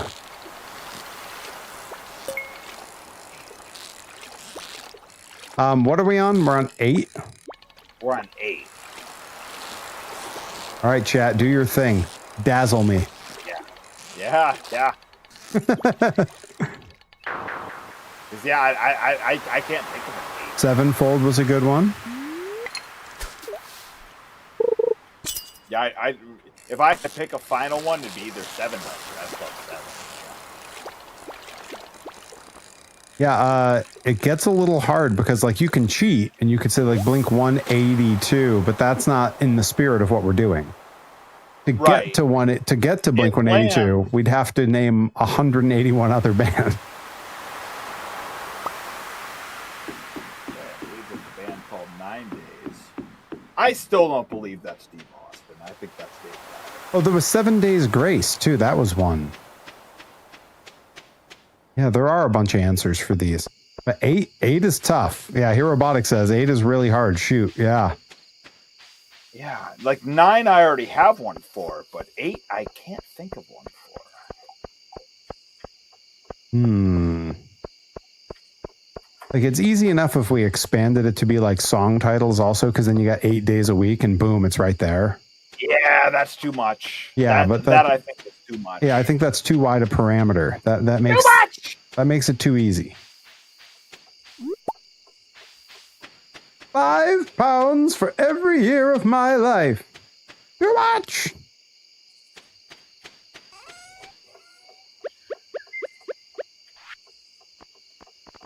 How did I get an anchor? Oh, Gunther can tell me. Cool, I got a bunch of stuff for the museum. Of course you did. You know, out here doing the good work. Belongs in a museum. Belongs in a museum. All of chat, no one can find one with an 8. Okay, I'm curious, and I'm going to Google it. I'm willing to let you Google it. Figure out. I'm willing to let you Google. I'm curious. Bands with 8 in name. But I'll wait. I'll wait and see if anybody else can come up with one. I don't like that. Yeah, 8 is a hard one.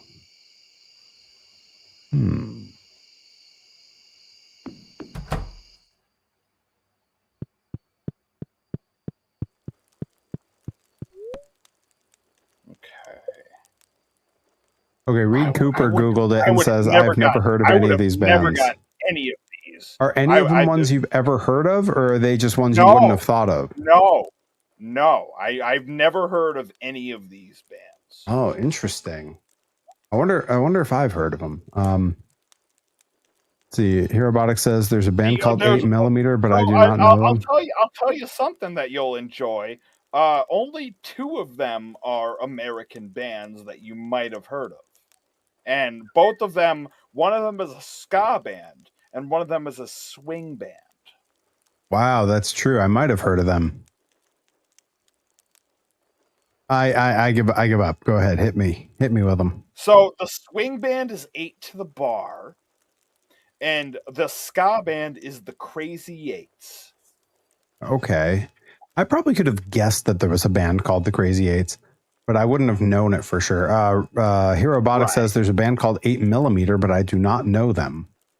Yeah, same here. I saw that in the search. I see. I see. Then Herobotic named that technically before we listed them off. I don't know if he Googled it or if it came to him.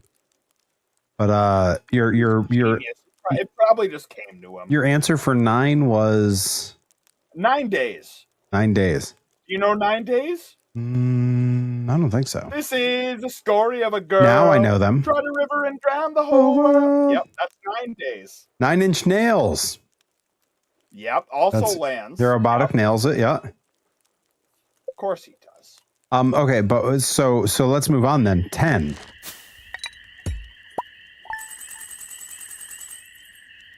10. Does static X count? Are we counting a Roman numeral?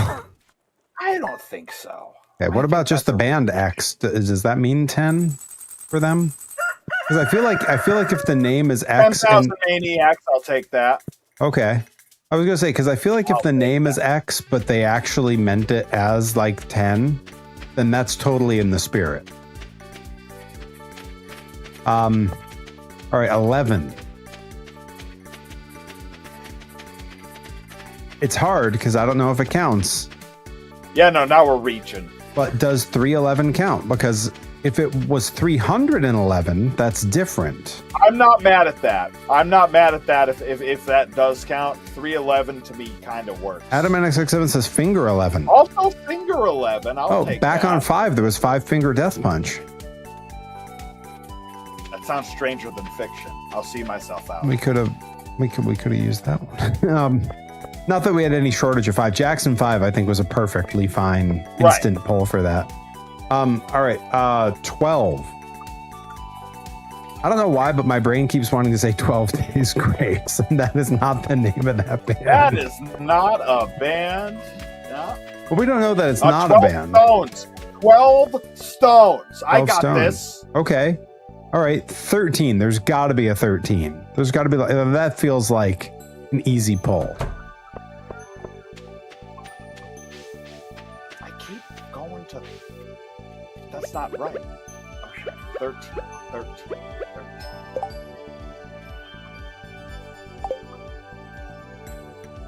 Oh, 12 Roses 12 was one too. 12 roses, 12 stones. Yeah. 13. Yeah, I feel like 13 feels like it should be easy. Kid Cooper says he thinks there's a band called Wednesday 13. Maybe, but I wouldn't. That sounds familiar, but I'm going to check it just for the sake of our integrity. Well, right. We don't want to besmirch the good name of this stream. It's facts. It works. It lands. All right. They wear cowboy hats. Definitely going to get harder when we start hitting like 14. Funny business, yes. Especially so funny. Okay, I have no idea how to get to the museum. I have wandered all over and nothing took me to the museum. All the way east. And then south of the blacksmith. Okay, so it's south of the blacksmith. That might be where I went wrong. Yeah, it might be. Let's see, so 14. 14.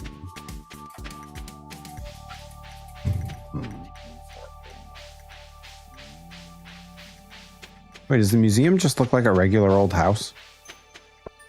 It's not far off. Oh. This looks more like a oh no, it is a museum. Look at all the stuff. It looks like a library. Yeah.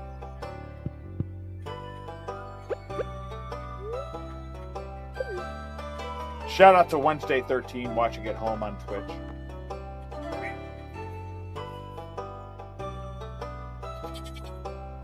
And Haley Williams. Ah. God bless. Donated the anchor and the bone. Hell yeah. And it said something about new reward. Collect rewards. Ooh. Oh man, I got so many rewards. Hell yeah. There's a skeleton decoration. We already have a bear statue, really? don't we? Do we need another bear statue? We can have as many as you want. Is that a tiki thing? What is that? Rare crow. Okay. Pumpkin seeds. Large futon bear. Omega Club 6. Looking forward to seeing you at the Luau Tower Welcome, my Square. friends. Be there or be square. Reed Cooper says there's a band called Size 14, and that to me is the only way that could have been a band. I'm curious about it. I mean, I believe you, but I'm just curious as to what other bands there might be. Bands with Ooh, obsidian vase. name. does anybody else exist? But yeah, Omega Club, definitely looking forward to the luau. It is luau season, my friend. And that's Lou with a wow. Don't you forget it. Mm-hmm. That's right. It's absolutely right. Yeah, I already got my ticket going to be drunk, and Johnny, your mic keeps cutting out. I don't think that can't be true. You want me to scream louder? I can. I'm hearing you. Oh, that's all I need. 15 through 18, there are bands literally named those numbers, according to Reed Cooper. I like that. That's very funny to me. I like that. What the heck? I just had the blacksmith open a mystery box, and inside the mystery box was 2 more mystery boxes. Yeah. All right, Perry, write that down. Write that down. That's what your mystery box could be. Oh. Secret mystery box. There's another mystery box. Mystery box, and what do you get? Another mystery box. Oh my god! Oh my god! Of the 2 mystery boxes, the first one was fish stew. The second one was 3 more mystery boxes. See, Perry, write that down. I don't even have enough space in my backpack if they're all different things. That's what we hope for your chat. That's what we're hoping for. That they don't have any room in their backpacks. I got a tortilla. Bless God. Yeah, you know, I want Taco Bell. Now I want Taco Bell. Dude, I tomorrow for dinner, I shit you not, I am firing up the grill, marinating some shrimp, and I am making shrimp tacos. I'm doing up some cabbage and jalapeno slaw earlier in the day. Let that marinate all day. Taking some people don't realize how easy it is to make crema. No. Sour cream, lemon juice, garlic powder. That's it. People That's are idiots, crema. Marv. Little crema, little slaw, little shrimps. Throw those on some yellow corn tortillas that you let them just kiss the grill. You're an Oaklandian that's come back out east, and you've learned about the ways of tacos and burritos and chimichangas and what have you. You know, we grow up on this half of the country, in this corner of the country, northeast. We grow up in this area thinking that we know something about Mexican food, because there are a few places that do it very well. They are here. They do exist. They 100% exist. They are few and far between. And what we learned about tacos as kids, mostly from school lunches, was rubbish. And it is exactly that frickin' song that one stand-up comic did, White People Taco Night, is 1,000,000% correct. Yep. No argument. Yeah. All I've learned about tacos is that you have to go everywhere to learn the proper taco. You know, like, that's the thing. Like, with real Mexican food, cheese barely enters into it. Yeah. Oh, no. I mean, barely. It's just a little compliment. Why can't I put this bear places where it's green, so green means it should be able to go there, and I can't put it there? Well, that bear is main eventing the luau this weekend. Oh, that's the bear. Oh, let's see. Hang on. That's why. 21 Guns was a good one for 21. Green Day. 21 Guns. Matchbox 20. Now, Reed Cooper says the 1975, and I think 1975 doesn't count by our 311 rules necessarily, right? I love the 1975, but I don't think it counts. But Is the 1975 the band that did the theme to Community? No. What were they called? Because it was something like that. They had numbers, but I have to look that up. But the 1975 are awesome. Community theme song. It had numbers in it. It's such a jam. It was here. The 88. The 88. That's what it was. Yep, Robotic got Robotic it. knew. Yeah. The number the number of like sitcom like theme songs where I just like later was like, oh, this rules. Like this is actually just a great song. Like Scrubs. Yep. That one's way up top the of the whole list. Scrubs soundtrack is frankly unfair. Dude, they knew how to score a show. Them and I was really mad when I figured out that the whole Overkill soundtrack or the Overkill acoustic was actually Men at Work. I was really mad. I was just like, how dare you? How dare you play this card upon me, sirs, madams? You know what you've done to me. I can't get to sleep. So good. I have other songs. Yeah, you do. So bad. That line kills me. I have other songs. Yeah, you do. Red reappears. Night after night. The full studio version is unbelievable, and he just lays out the acoustic one on a high budget show. How dare you?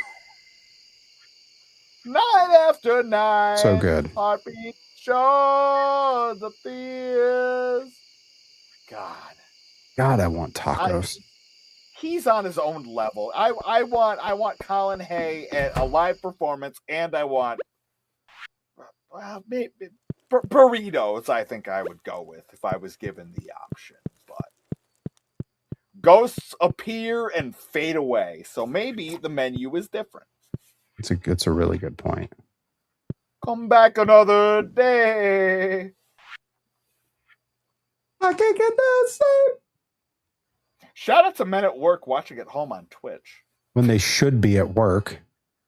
Bless. Typical. I don't actually know if that's typical. They reappear. Night after night. Typical. Heartbeat shows fear. Typical. Ghosts appear and fade away. Come back another day. Well, I gotta go to sleep. Reed Cooper, my brain wiring just blew up. Yeah, we have that effect on people. That's what we're here for. That's what we're here for? That's what we're here for. That's what... I have a million seeds thrown into my trunk over here. Seeded everywhere. A whole bunch of pumpkin seeds, whole bunge of cauliflower, a whole bunch of melon, and a whole bunch of starfruit. No idea if you're going to need those, but they're there. Let me check I dream about this situation. So deep. Possibly no complications. You know, especially at night. I think it's really important to point out that I love that song and that version, that acoustic solo version is the only version I'd ever heard of that song from when I watched that episode of Scrubs in 2007 when I first started dating my now wife, to last year when we did, or the year before last, when we did the last Overkill at Grind. And you and I insisted on not using Motorhead's Overkill in our stories to promote it. And we only use that. And then on Instagram, up came the full band version from Men at Work. And I was like, wait a minute.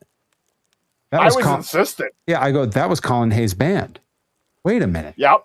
And I went and opened Spotify and I was blown away by what I heard. Dude, it's so good. It's so good. And if you've only ever heard the solo acoustic version, it is mind-boggling how that changes. Yeah.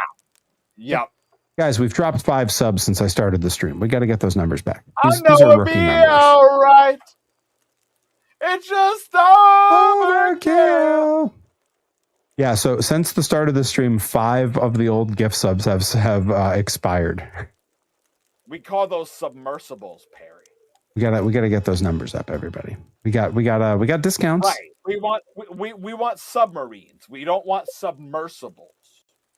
I will say, I've been hanging it over everyone's head. We got to beat that sub goal. We got to beat that bits goal. Then I'm going to announce this thing. Guys, either way, to be fair, either way, beginning of July 1st, I'm just going to announce it anyway. So, like, we can announce it sooner. I'm happy to do that. But look, no one has to do anything because we will all know, all will be revealed, and we're going to have a blast on July 11th with the all-day stream.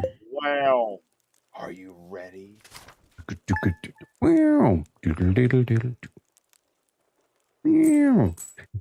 my impression. Bow to the master. That's my impression of the DX song. You know, when I got older and I found out that like a lot of the classic.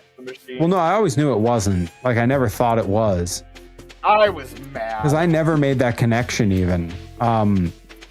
But when I got older and I found out that that was basically like the direction they were given was, yeah, make something that sounds like Rage Against the Machine. I was never able to unhear it. And I was like, this is awesome. It made it way better to know that.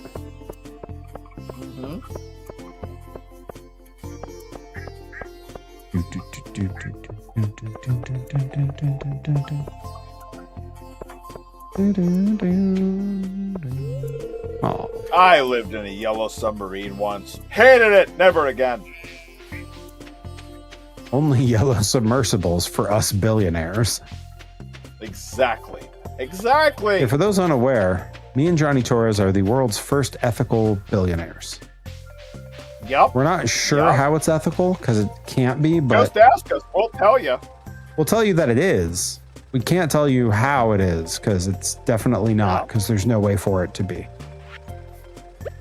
That's what press people are for, is to push the people away when they ask us questions that we don't like. Look, I'm not afraid to say the hard. I'm not afraid to take a hard line on this, guys. I don't think they need all that money. There, I said it. No. I don't think they need all that money. You can give it right to everybody else. I'd love to know what they're going to do with that money. That's more important than giving some of it to, say, me. Yeah. I can't think of a thing. Yeah. Nope. And frankly, there's people who need it more than I do, but I'd like to have it. Every file inspected, no viruses detected. Mm-hmm. That's right. That's right. It's all about the Pentiums, folks. God bless. Bella, bet you're still living in your parents' cellar, downloading pictures of Sarah Michelle Gellar. And posting. And I'm right there with you. And posting me too, like some brain dead AOLer. I should do the world a favor and cap you like Old Yeller. Just about as useless as JPEGs to Helen Keller. Clip that. That's gotta go on a karaoke.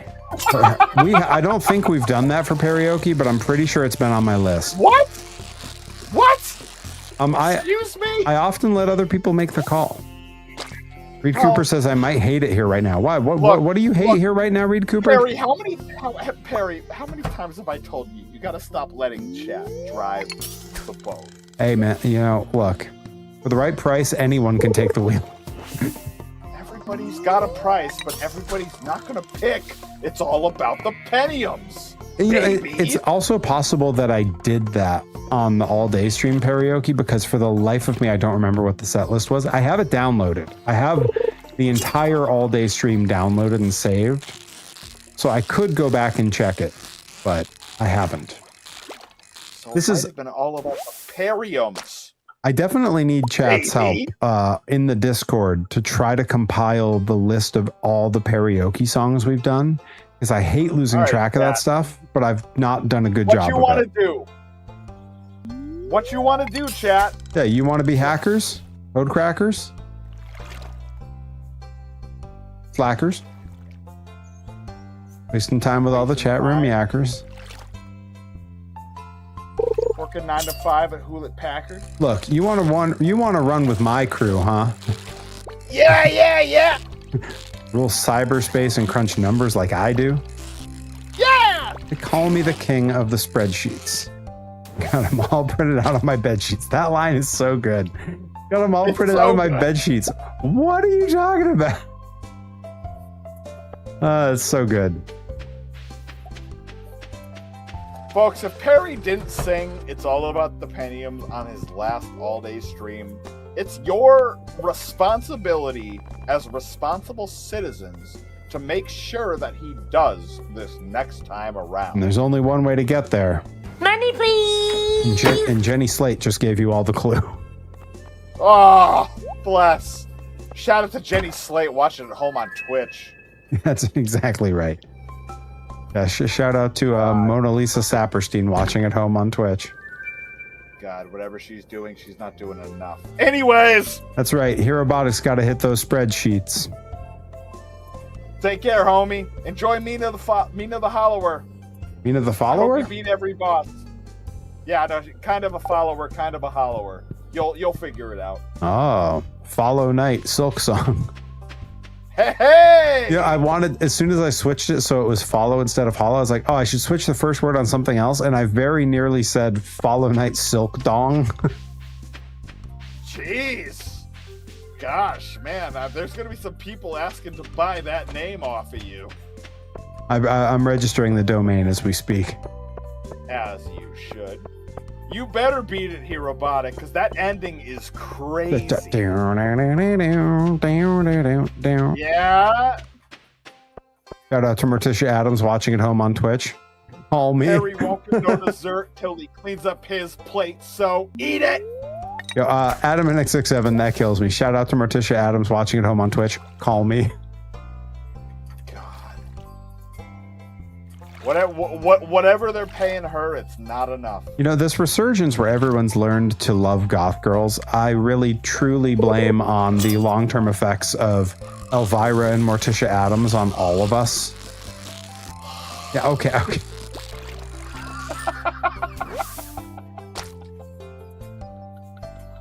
They did a number on us, man. What was I wrong? Was I wrong? And no one said you were wrong. I don't think I was. I don't think I was. Wrong is a point of view, Anakin. Whatever they were doing, it wasn't enough. Shout out to the Staples in Vernon, because my God. Guys, I haven't had dinner yet. God. I haven't either after that.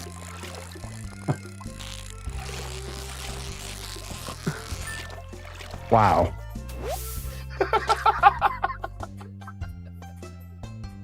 Having a great time. Bye.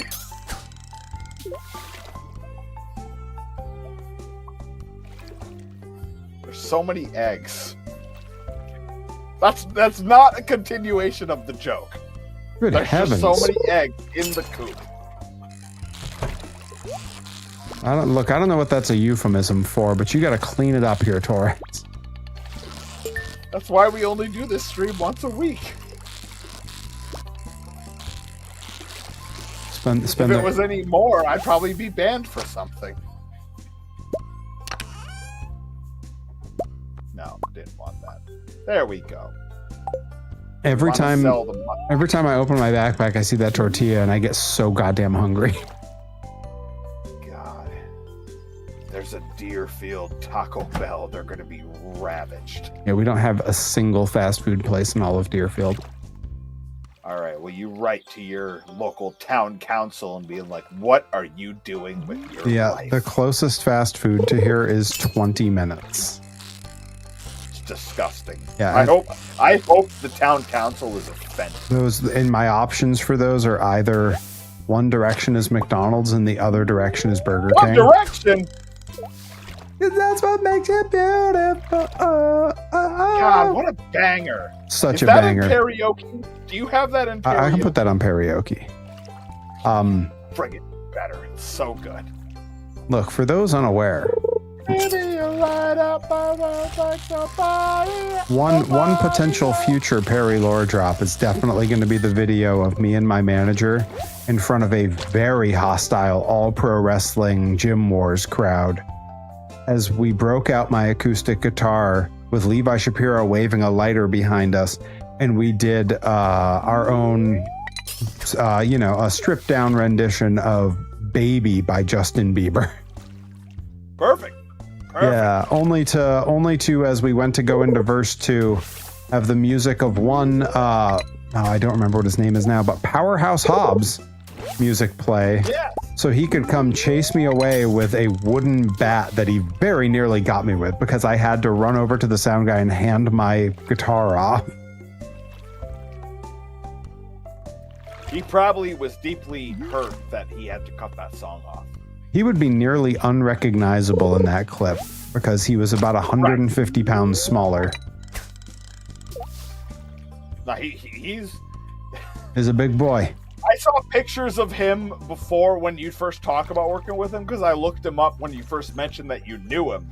Yep. And I was just kind of curious as to what he looked like then. And oh my God. He's like 2 of that person now. Right. It's incredible. What year approximately? Like 2012?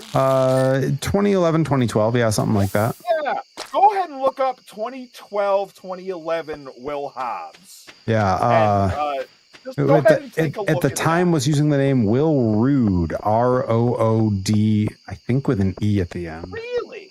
Yeah, he was Will Rood. Yeah, take a look at what he looked like then. And folks, if you don't believe that you can be gigantic and jacked, hey, he look no further. He put in a mountain of work to make that happen. Right. The nutrition, the supplementation, the gym routine every day. Yeah, that dude is my hat is off. Yeah, literally. You talk about like being locked in. He's been locked in for a decade plus. And that is the result. Hope he comes to Blitzkrieg and wrestles you sometime. Hey, I'm sure in his mind he's like, I've already wrestled him. AEW, they let the people out. They let him go. He's not at AEW. Not? Oh, no, that's right. He's WWE. Yeah, debuted in the Rumble this year. I always forget about that because everybody just keeps switching places. Which really is a lot like the old... it's like the old Monday Night Wars days. Like everyone's just swapping places. Yeah, he's the Razor Ramon of his generation. That's what they say. Yeah. Pretty close to Macho Man because he's extra vascular now compared to previously. But salute to him, man. Yeah, and he was sitting around for a minute. Yeah. Well, and that seems to be how it works now, right? As like people go to AEW, and it's like the easiest sort of like foot in the door to get on to like a TV company. It's a little easier to get there than WWE. They go there, they are used poorly or not at all. And then they go to WWE where they are often seemingly used very well. Royce Keys, that's the name. So, yeah, Royce Keys. Yep. I mean, he's a fan of Royce the 5'9", and I love Royce the 5'9". And he probably loves Alicia Keys. And who doesn't like Alicia Keys? So I assume that's how the name came together, was Royce the 5'9" and Alicia Keys. Was Alicia Keys the one that like died in a plane crash or something? No, that's Aaliyah. Aaliyah, that's who that was. Yeah, no, Alicia Keys is top tier. Still with us. Still alive. That's good. Yeah. She's unreal. Shout out to Alicia Keys watching at home on Twitch. There was a period where we lost a number of performers. Yeah, no thank you to either one of them. Yeah. But yeah, no, Aaliyah was the rough one. I believe like a boat sank. Royce for Aaliyah. Isaacs. I know that name and I have no idea who it is. He's like a West Coast that's really good. Oh, yeah. That's who he is. And then Joe Keys I did a seminar with and don't give a shit about. Yeah, Adam X67, my big argument for WWE picking up former AEW guys and like really using them correctly. Awesome. My big argument for that is Danhausen. That one alone, because any company could do what they're doing with him, but they didn't. It took them to do it. They did similar in AEW where like they let him do the convention circuit and stuff, but right, but they didn't have him. WWE's doing a bit more on featuring him. Yeah, they didn't put him in 3 to 4 television spots every week with all different talents because it's the best thing on the programming. He got a bunch of money either way from the convention circuit. It's just that WWE is being better about utilizing him outside of the convention circuit. Right, like the best thing AEW found that they could do with Danhausen was to kind of just let him go keep doing what he was doing. Right. And WWE was like, we'd like you to do everything you've always wanted to do. Yeah. Like the fact that they're just like, yeah, you remember the Looney Tunes? We're going to give you about 5 segments of show that's just you doing that. And he was like, oh. You mean I got to electrify Mike the Miz? Yeah. Earlier today, I saw that one bit come across that he did with Liv Morgan where she's trying to be all into him. And he just goes, oh. Super productive. And he's like, nope, money, teeth, money, something else. Well, that's it. She does it. And he just goes, oh, wow. My jar of teeth. I've been looking for. It's such that was perfect. It's such a Looney Tunes joke. I'll be curious. It's very much like Elmer Fudd and Bugs Bunny and drag. Yeah. That's my favorite moment in Wayne's World. Because he shot that on Mike Myers and the laugh that happens is genuine. They just kept rolling because they'd worked together so much. The more I see stuff from Wayne's World, the more I wonder how much of that was shot on everybody. Yeah, I know there's a scene that he shot on Rob Lowe where Rob Lowe didn't know the joke was coming and no-sold it the way his character would. And as soon as they the fourth wall Pizza Hut thing? No. It was when he's ordering Chinese and he starts speaking Cantonese on the phone. And Wayne just goes, I'll have the cream of some young guy. And Rob Lowe no-sells it. And as soon as they yelled cut, Rob Lowe burst out laughing and just started swearing at Mike Myers. That sounds like an exhausting set to work on, but also I am here for it. Well, it sounds like whenever they did that stuff, they all kept it together and just kept the scene going. That's how you get gold. Had spit takes at the end. Right. Yeah, the wrestling scene at different Comic-Cons is really interesting because that wasn't a thing 15-ish years ago. I guess I was gonna say actually I guess 15 years ago is when it started because that was when Punk was doing the Summer of Punk and I'd give you 9 when WrestleCon was really started being a thing was the mid 2010s. I was gonna say 2011 was when Punk was doing the Summer of Punk and he showed up at the Comic-Con panel to fuck with John Cena. Right. So that was already happening then. In terms of the first wrestling convention. Oh yeah. In terms of a wrestling convention, but if we're talking about the actual Comic-Cons, which is that's what Reed Cooper's talking about in the chat is NYCC and SDCC. That was Okay. Yeah, then that was way earlier. Yeah. Oh no! You reminded me that Kane had a book. Ugh! Oh no! You reminded me that Kane exists. I know. Tackle, drop down, hip toss, throw up. You know, Adam and XX7, for as much as we can say they screwed up that second Summer of Punk, it also was awesome. It had so many people that I knew that didn't watch wrestling talking about wrestling. And I'd throw out so many people to have another Summer of Punk, and we just had another one. And there was some stuff that I really liked about that Summer of Punk. People will shit on it because it didn't end up paying off the way they wanted it to. I thought bringing Kevin Nash in as the foil was cool. And if it had played off correctly in the end, I think it would have been awesome. But it didn't because he couldn't get cleared to be in a ring. So Triple H took the match instead of Nash. Yeah, no, and that's the only reason I think it was a swing and a miss is because I don't know if they stress tested him enough. Yeah. Before bringing him in. If we'd ended up with a Punk versus Nash match, That would have been great. That would have been a great little ripple in that story. Maybe Kevin Nash is a funny one because he's fun to listen to talk about metrics and analytics and money when it comes to pro wrestling. When it comes to actual in the ring stuff, I don't ever need to see him do much.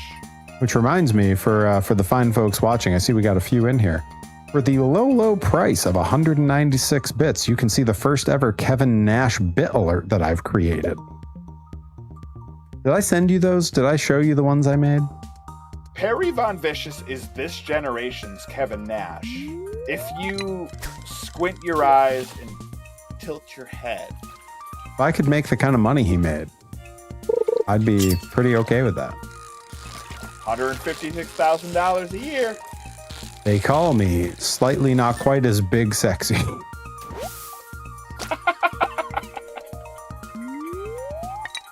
That Cena never wanted to turn heel. Otherwise, like, he probably should have just realistically never been a babyface. He could have just been ruthless aggression, rapper John Cena, been a platinum rap artist 3 times over because his album was sick. Now, I think they screwed up immediately with John Cena. Well, we can say that, but he sure made them a lot of money. Randy Orton could have been John Cena, easily. Randy Orton could have been Superman, and John Cena could have been Lex Luthor. Interesting. They screwed up real bad, real early, and I'll take that to my grave. Okay. Early Fallout Boy style, I like it. Exactly. John Cena could have been the grenade jumper. And Hulk Hogan is dead to me.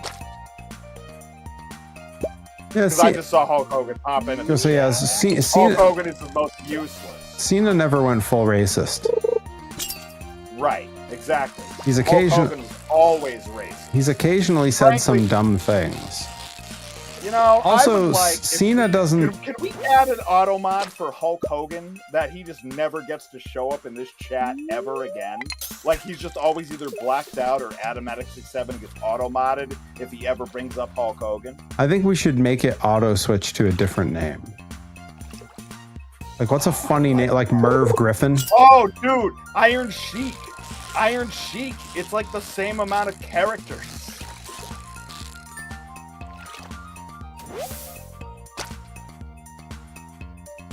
Dun, dun, dun. Oh, I love that. Rip Thomas. God, if we turned Hulk Hogan into Iron Sheik, I'm here for that. Okay, all right. Yeah, I was gonna say, what if we replaced that name with like an equally like undesirable person, just not from wrestling? Like, what if we made it like the Hawk Tuah girl instead? Whenever you mention Hulk Hogan, it's Haley Welch. If you have 2 S's in it and you substitute Hulk Hogan with Bus Crash. Let's see, what else do we got? We'll figure it out though. But we're gonna get that. Reed Cooper right says. Out of our... Reed Cooper says either of you got a good Iron Sheik story. I do, but I can't repeat it. Which I think is probably pretty common. Probably pretty common among Iron Sheik stories. I love it so much. Frankly, it makes it better. Yeah, I will tell Johnny Suarez off stream. If someone sees me in person, I will tell them, and I will substitute the major offending word that I can't repeat with something else. But I won't even do the censored version on a stream. I won't. Nope. Can you imagine if Hulk Hogan got in a bus crash like 20 years earlier? Anyways, I'm done. That's it. That's all I'll say about that. Are we talking about Cliff Burton? Is that who we should replace the name of? Hogan in his place. Like if it was Hogan instead of Burton in his place. So I think that's what we do. We make it Cliff Burton as the name that it switches to. That way we're theoretically switching their places.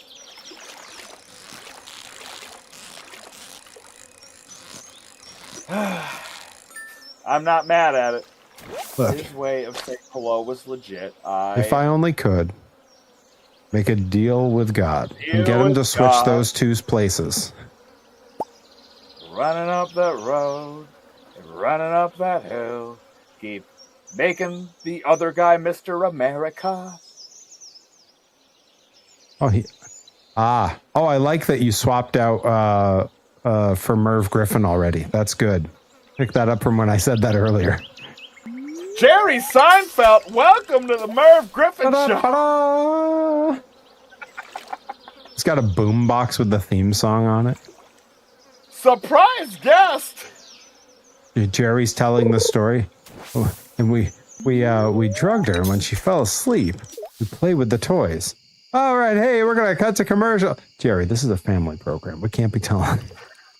He's like lecturing Folks, him. I'll have you know that I've wanted Perry's exact set to be the Merv Griffin Show ever since he started streaming, and he'll attest to it. Be like, I can't do that. Look, when I build the basement studio, I really want to make like for the wall behind me. I'm thinking I need like a custom neon sign of some type. Gonna fly. Fly. That's how it feels. That's how it feels when you talk about the basement studio being a Merv Griffin someday. Set. It's all coming together. I'm ready to run up a hill. Running up that building. Whoa, God, don't you tempt me. I'll be running down that building because I'll have to get into the basement where the studio is. He's absolutely right. Guys, I haven't had dinner. God, you're doing great. Every so often I feel my tummy rumble a little and I'm like, oh no. Oh, Winnie the Pooh. Oh no, all my gains. I'm so rumbly. Folks, it'll be fine. In your tumbly. Time for something sweet. Shout out to Winnie the Pooh watching it home on Twitter. Infusal. Who's very sly. Is that on karaoke? Coming soon to a karaoke near you. Thank God. Get ready to live. Seriously, I've got so much food in my backpack, and when I look at my inventory and I see that tortilla and the salad and the soup, I'm like, I am starving. Oh, you're doing great. Every so often, not often. Yes, Reed Cooper, to answer your question, no, I've not had dinner. Every so often, my wife will tune into the streams very briefly from the living room. She'll just go, oh, I wonder what he's doing on there. It's not often, but it does happen once in a while. She knows that I didn't eat dinner. And if she's tuning in and watching that, she is undoubtedly laughing at me because it is a decision that I made. Is this suffering? Oh, it's suffering, all right. Don't worry, guys. I had some iced coffee and some water. Bless his heart. He's doing this for you guys. Look, I would say I'm running on fumes, but fumes requires fuel, and I didn't have dinner. If you're wondering if he loves the game, the answer is yes. It's a wonderful game. It's a wonderful restaurant. Oh, that's right. Yeah. One of the sound things that I'm adding to the board soon is definitely Carl Weathers saying, you smell the high heaven like a tuna melt. Oh, that's pretty good. No, it's Carl. Tuna melt. Now I'm hungry. It's Carl Weathers saying you got a stew going. That's going on to the soundboard. Oh, baby, you got a stew going. Because I'm always like sitting here, like going like, oh, I got to do this and I got to do that and this and that, and then it would be so easy at the end of one of those thoughts to be like, baby, you got a stew going. Throw that all in the pot. You got a stew going. Adam NX67 wants to bring you a stew of homemade hamburger and noodles with Alfredo sauce. Oh yeah, with club sauce. You gonna let it? Dizzy. You gonna let him talk to your girl like that? Not my girl. No, I mean, stop it. All right, I did it. I dropped the rabbit's foot into the bundle before I passed out in the community center. I did refer to it as our nausea.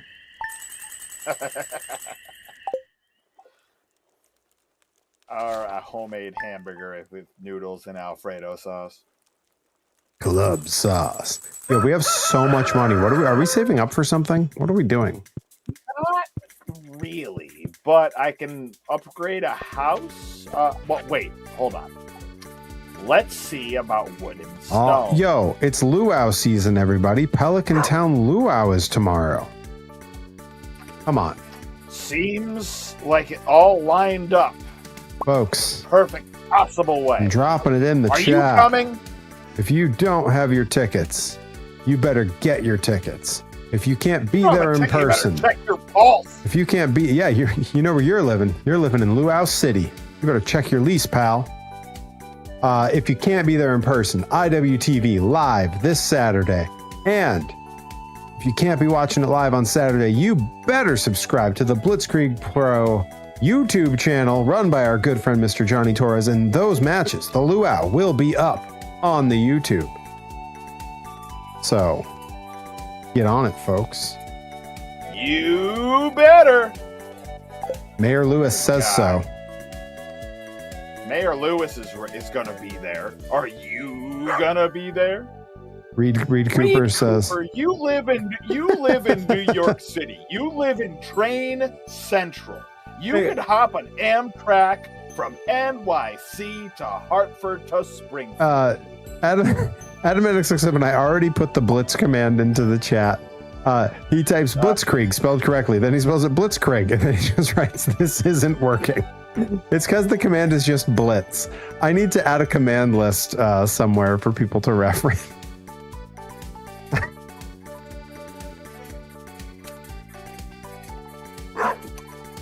Great job, everyone. The follow-up, Blitzkrieg. This isn't working.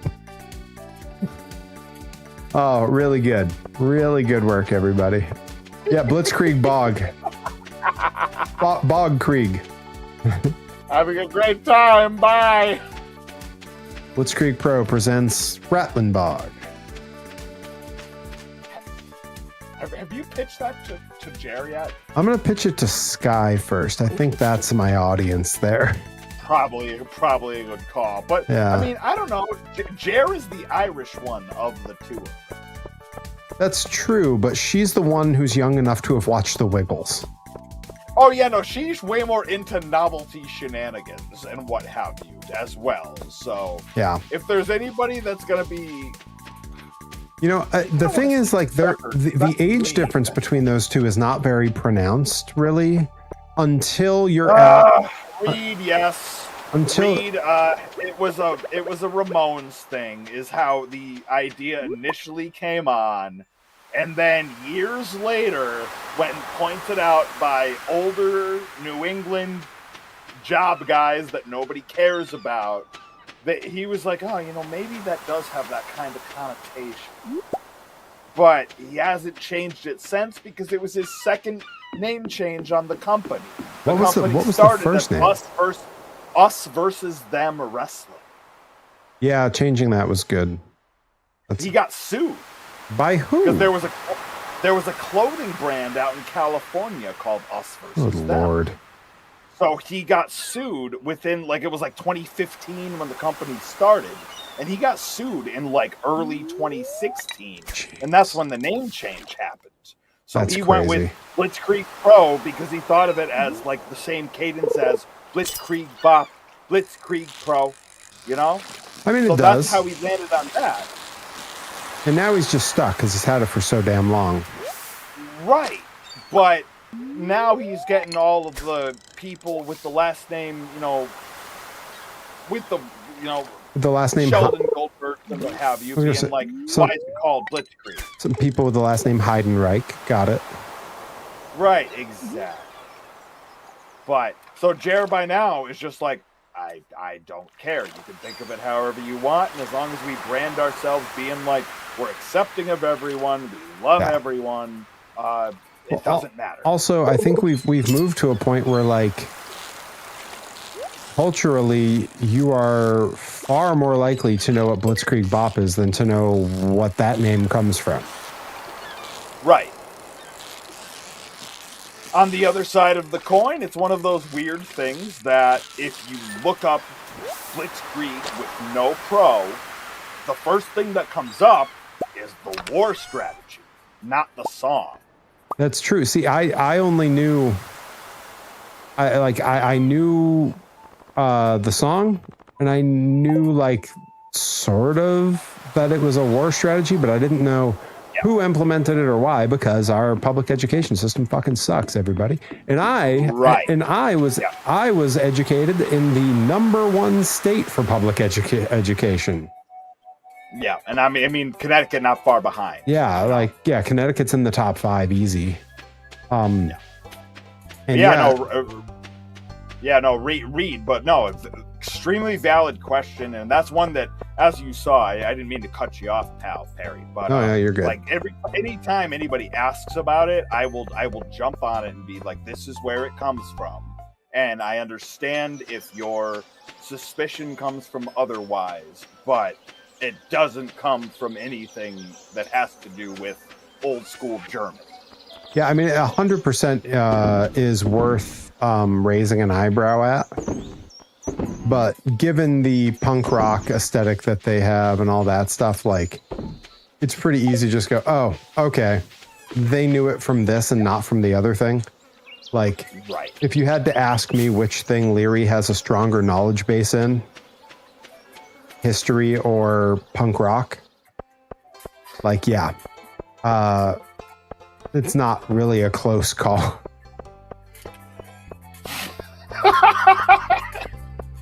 I mean, golly, where's my damn CM Punk? Tell me when I'm telling lies. Tell me when I'm telling lies. Gotcha. Okay. Yeah, of course. I mean, New York guy and Ramones and their connection with New York and what have you. I hear you. But yeah, no, it's a frequent question. So that was one that the moment you asked it, I was happy to jump on that immediately.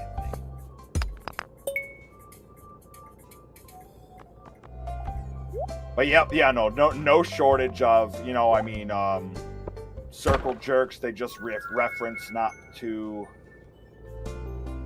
long ago, that being a luau group. Yeah, loads of punk and hardcore references all over for sure. Forest Hills? Okay. I don't even know what that is. What's Forest Hills? We'll send you a map. Listen, no one knows any of the places I'm from either. Right, I mean, Deerfield's a majestic place. Like, for real, people know Deerfield. People know it. That's where Treehouse is. It's been there almost 5 years. My daughter lived in Forest Hills a few years ago. Elmhurst. I swear none of these places are real. Elmhurst is a spot that has a name in a couple different states.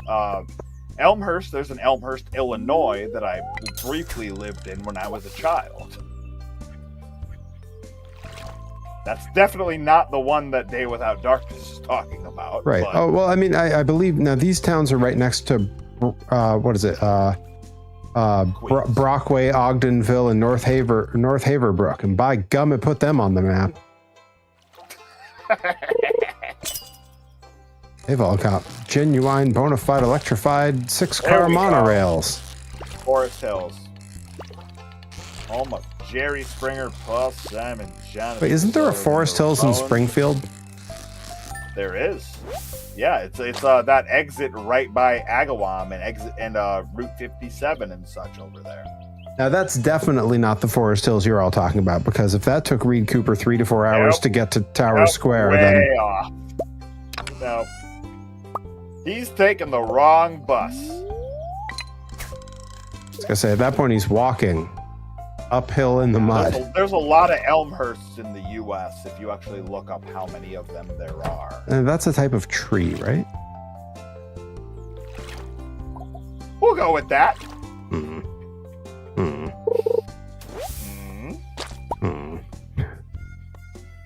My very abrupt Marge Simpson.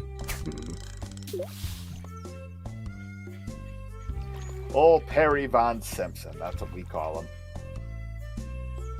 That's what they call me. That's what they call him. Give me a fiddlehead. Come on now. Perry the Clown. It's like Krusty. It's like Krusty the Clown. That's my Krusty. Hey. See, I smoke about as many cigarettes as old Krusty the Clown, so I've got the rasp pretty locked up. Yeah, I gotta really force my voice to sound that way. I have this smooth voice. Yes, you do. Don't everybody back me up at once. Jeez. All right, fine. Start smoothing the news. Harry's singing today. I found a fiddlehead. Big day. Big day. Love fiddleheads. I know. We harvest them from the swamp in the backyard. What was his the photographer for PvP, Charles Catholi? That was like for a while his primary form of income. Fiddlehead farming? Or I guess scavenging? Yep. Because you can't really cultivate them. Right. Special kind of guy.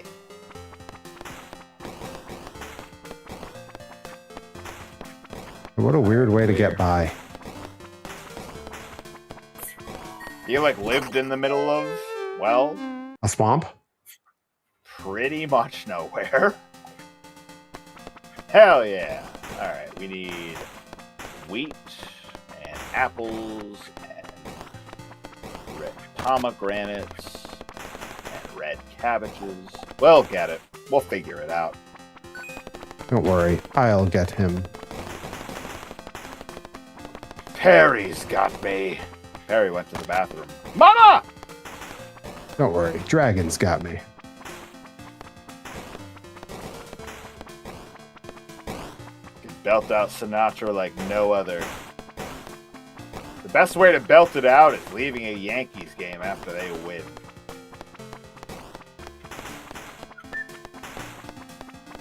I don't know that leaving a Yankees game after a win is ever a good thing. The secret is to stay there for long enough that all the traffic dissipates. Yeah, I'm just New England enough to really not want the Yankees to win. Yeah, I'm Midwest enough to not care.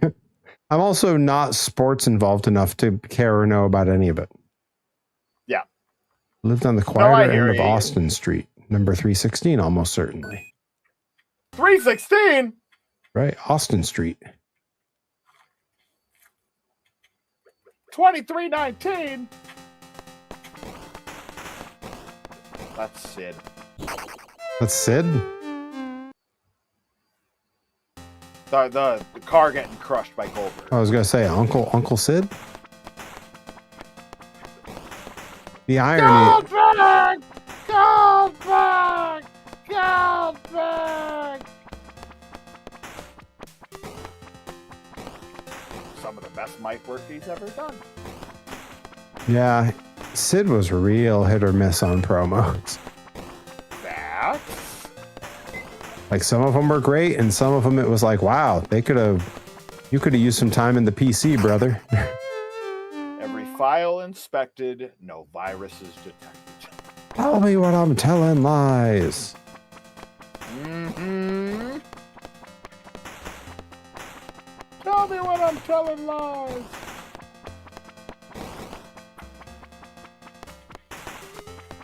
He had purple hair for a little while. We got a new baby duck. What do we name it?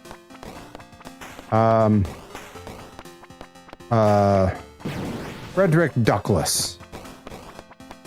Frederick Douglass. I like this. Let me see if I have enough character space for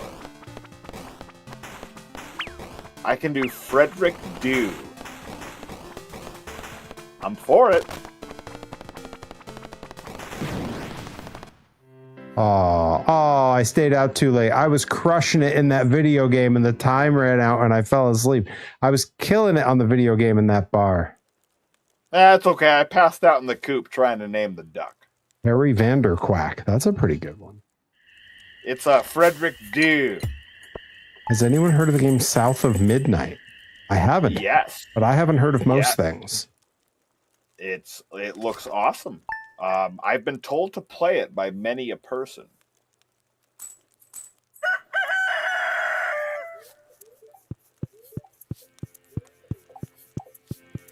And it just might happen.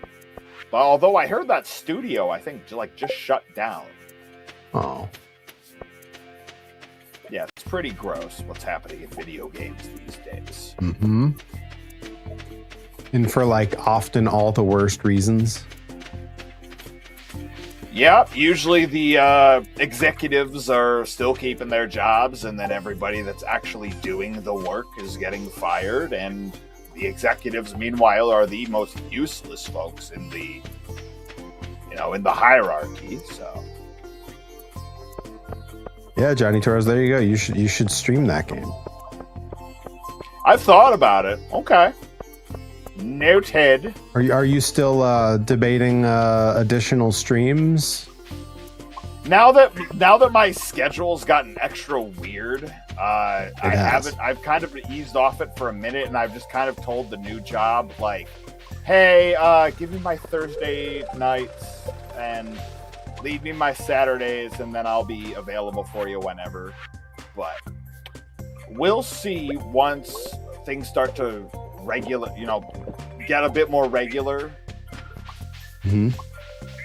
But it's still pretty early for this job. But I would like to. And I've been told I should play that game. Now but for now, it's playing it by ear. Yeah. I mean, you can always just pop up when you have time. But it also depends on what other projects you got going on, There's enough. Oh, I know. You have no shortage of things to do. Okay, that's it. I'm eating this damn tortilla. I can't look at it anymore. Now, whether I'm helping the homies or figuring out my own computer, what have you. But I haven't abandoned it completely. The luau is on the beach. Is that... Am I a sleeper cell? Are you trying to activate me? What just happened? Did you go to the beach? Must kill Gorbachev. What? I'm trying to go to the beach now. So you're I'm telling me it worked. I'm going to the... Hang on. Before I go to the beach, I need to get this blacksmith to crack open this geode. Then, doing great, Perry. Then, it's locked. Oh, maybe he's not open because it's the luau. Right. Bastard. I mean, that's what happens. I mean, it's funny. Oddly enough, at the Blitzkrieg luau is when I open up my shop. That's when the merch table goes up.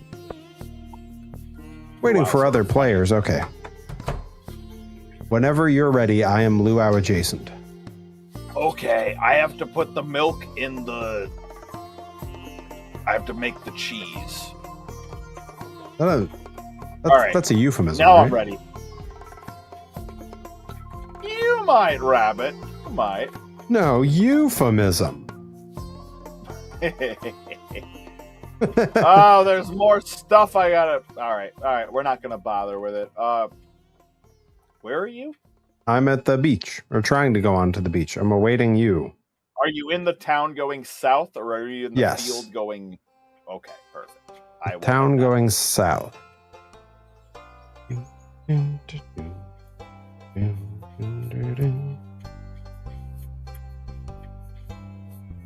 Living after midnight,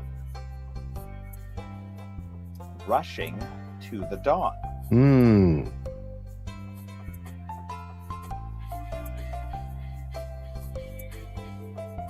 But not with an electric eye. Mama's coming, little Billy. Don't you ever call me little Billy again. Bonus points for anybody who can name what movie that's from.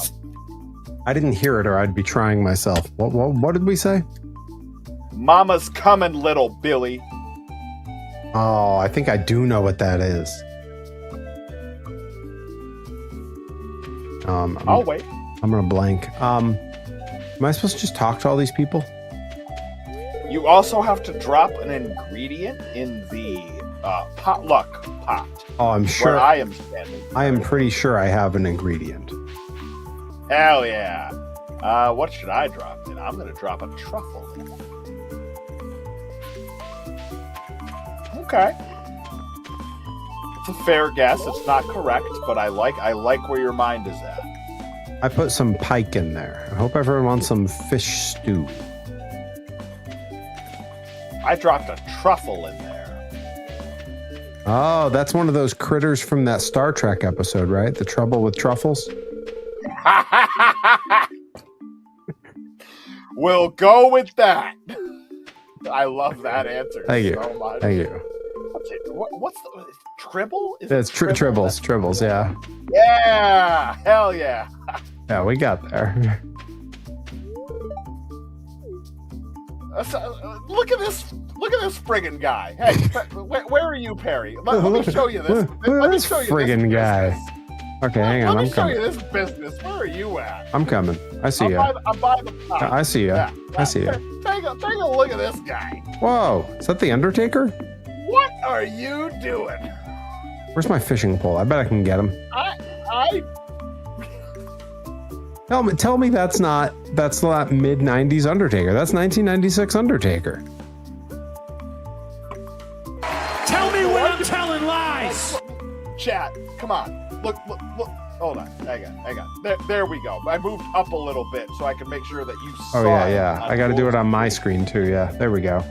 Yeah. What in the world? That's 95, 96 Undertaker. That's just returned for the second Yokozuna casket match. Yeah, he was a merman. Was he not? I mean, you're not far off. Yes, the famous Undertaker, played by Ashley Vox.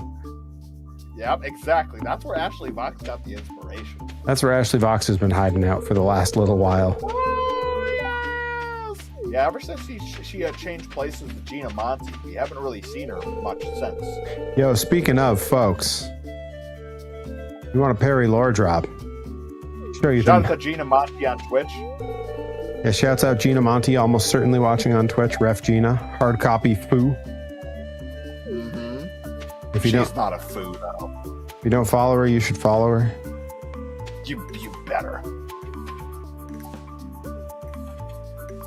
I don't know if she streams all that much these days, but I would hope so. She really doesn't, because I get alerts when anyone I know goes live. She doesn't. There's a few people I know who have like Twitch channels all set up and they never use them.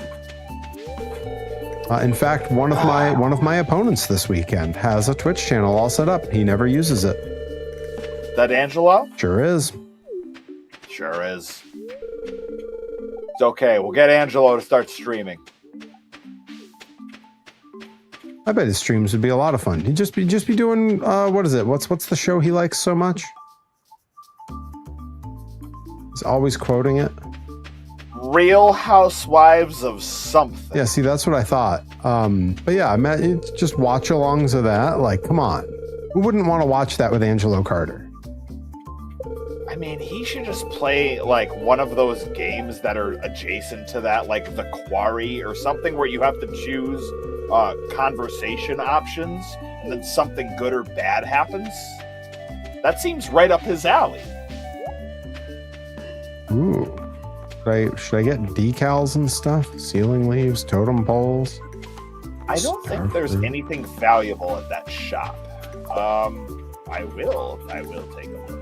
I mean, we have something like 50,000 whatever bucks or whatever. It's a gratuitous amount of money. Yeah, it's a wonderful restaurant. It's a wonderful restaurant. It's a wonderful potluck.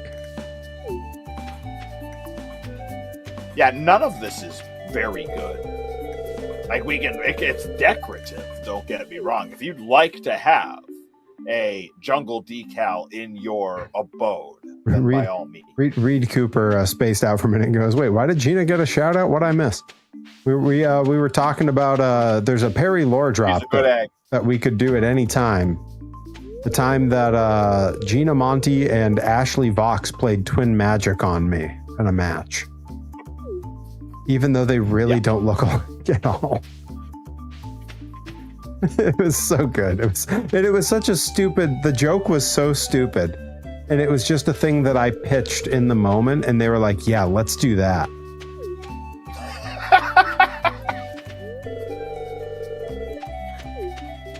Reed, don't tell the audience. Look, the whole audience, look, I don't want to spoil it in case we do it as a lore drop, but when they switched places, the crowd started chanting, close enough, close enough. Like, the crowd was in on the joke. It was so good. Yep.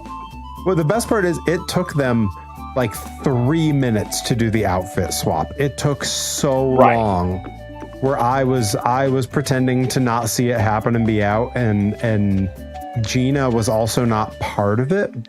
Ashley was sort of switching with Gina without her help. And so Gina had to pretend to be loopy the whole time. It's really good. It's really good. Guys, we can do that as a Perry lore drop sometime. I'm adding it to the list. Yep, as you should. I'm surprised you haven't done it already. But I am here for it. It is the most watched video on my YouTube channel. Because when you have a thumbnail that is a guy versus a girl wrestling, the creepy weirdos on YouTube come on out. Yes, ask the Blitzkrieg Pro YouTube channel that I run. Yeah. Because, my God, those are the top contenders. I mean, that's what the both of the two redacted companies that are essentially one company in Worcester, that's their entire business model, was that on YouTube. Oh, yeah, Gross Pro Wrestling. Yeah. Oh, good old GPW. Yeah. Hey, welcome everyone. Pleased to announce the potluck ceremony. Ooh. Let's go. Come on. The governor is here. Luau Pot. It's the mayor. The mayor. Hi, Governor. Hi, Rayam. Why do you? Yeah. Hi, Royam. Royam. Why do you like the governor so much? He's the mayor. He's the Royam. Uh-oh. Let's see. What's he gonna think of it? Uh-oh. I'm not gonna call him the mayor on Saturday. I'm only gonna call him the Royam. Oh boy. Here we go. Uh-oh.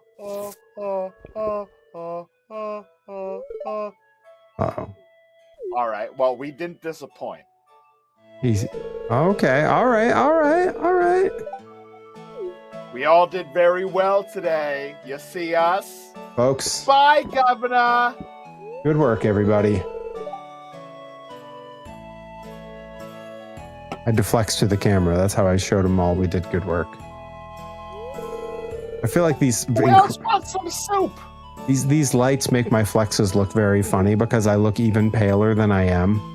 Like the camera on your end in particular, the whites get so that like I look ridiculous. Look how white that is. I swear, yeah, pale. Oh, Pale Yvonne Vicious. Yeah, that's what they call him. Yeah, that's what they call me. That's what they call me. It's okay. That's what I mean. I've been pale my whole life. I tried tanning once, and all I did was burn. Look, I got two options. I can be pale or I can sweat buckets. Come on, everybody, come on. Pails, buckets. How do we do? Gross Pro Wrestling. Everyone cosplays as okay. Cult. I'm not mad at it. Yeah, that's actually, I've heard worse ideas. That one clown gimmick from the Lucha Company where he peels his face off. That could be in there. I like it. Yeah, I think we're on to something. 10 o'clock? I can't get anything done at 10 o'clock. I mean, time flies when you're luauing. You know? That's what they say. That blue-haired girl was throwing it back. I don't know what to tell you. Good God. Yeah, that's true of basically any large scale event. That sentence is pretty much true. God, why do you think I like traveling? All right. Oh, living off the land. I swear that's definitely based off the Epcot ride. Folks, 2 hours and 44 minutes in. We made it. Super cucumber. Find this rare fish in the ocean. It only comes out in the evening during summer and fall. Oh. Living La Vida Loca.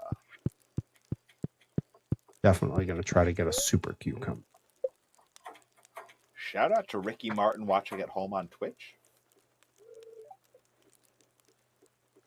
I know. I feel like he gets a shout out like every week. I don't know if I don't think that this clip made it into during the all day stream. I had a segment where I just streamed my Japan vlogs. It was for my lunch break because I didn't really have to narrate over them unless something really cool was going on because it's already sort of built into the vlog. Giant Baba's trying to sleep. Yes. And there was, I don't think that this episode came up, but there was one night where Ripper Reed, Jake Reed, the Brit who was over there, he had been talking to a number of girls over there on Tinder. And it was way at the end of his stay there. And he was like, "Hey, I'm going out on a date tonight. Do you guys mind if I call shotgun on the shower so I can get the heck out of here?" And we were like, "Yeah, dude, of course. Like, we'll eat. We'll all shower after." Like, we'd all gotten back from the gym and stuff. And he was like, "Thanks, guys. I really appreciate it."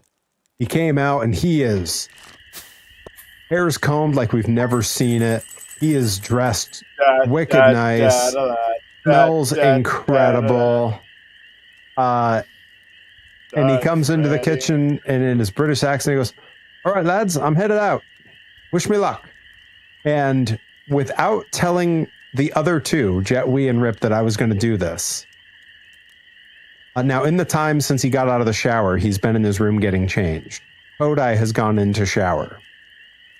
Without telling them I was going to do this, on my phone, I started blasting Livin' La Vida Loca, and we all started dancing around him really obnoxiously and singing at the top of our lungs. And he was like, "What are you guys doing? Oh my God." And he's like, "I hate this." And he's like trying to get out the door.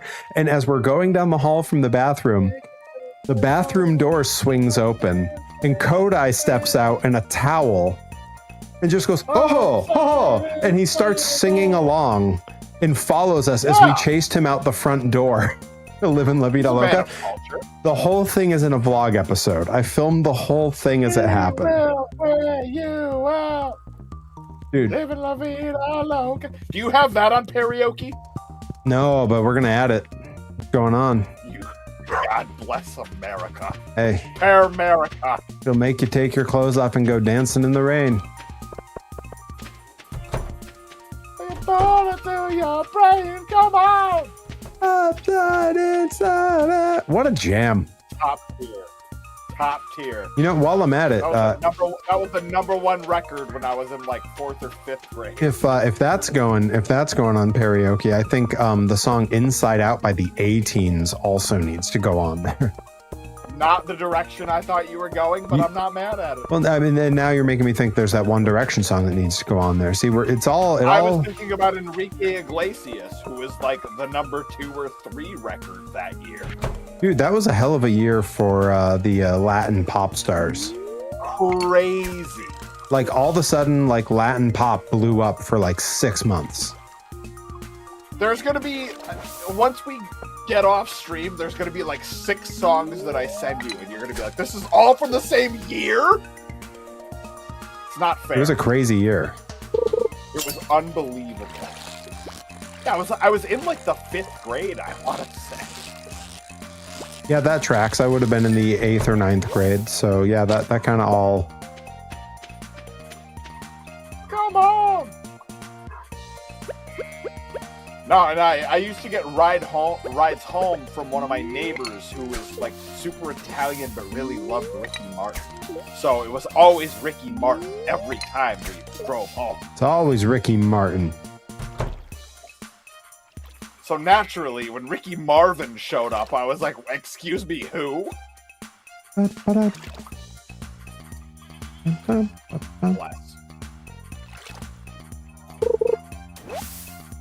Just did another 5-star booker where I made the main event Yoshihiko versus Hangman Page versus Ricky Martin in a Texas death match. I believe Ricky Martin was special guest referee, and they both entered to Ricky Martin's Live and La Vida Loca. Oh, thank God. Okay, I was going to say, if Ricky Martin wasn't involved, then, I mean, that should just be a 1-star match. I like the idea that maybe they both entered to Live and La Vida Loca. It just doesn't stop playing. They just keep it going, and the next person comes out like 2 minutes into the song. Now that's how they should do the mother of all scrambles. Oh man! Because that match is like 40 minutes long, so it's just like a 40-minute loop of Live and La Vida Loca. They just played Ricky Martin the whole time. Yeah, it's like New Jack, but the song is Ricky Martin. Oh my God! I'm so here for it. Yeah, see, Adamatic67 got it right away. Live in La Vida Loca is the new Jack song. Yup. I would accept Be With You by Enrique Iglesias or Bailamos. Bailamos, that's the one I knew. Bailamos, let the rhythm take you over. Bailamos. Te quiero. God. What a glorious year in music. That would have been like 98, 99? I would say so. Yeah, right around there. I feel like there was a lot going on about that era. I'm curious for the sake of it. I want to see. And I'm Ricky Martin. Ah, yes, Ricky Marvin. What a worker. Top tier. Yeah, 1999. I was 10 years old. Didn't look a day over 9. God, what a mensch.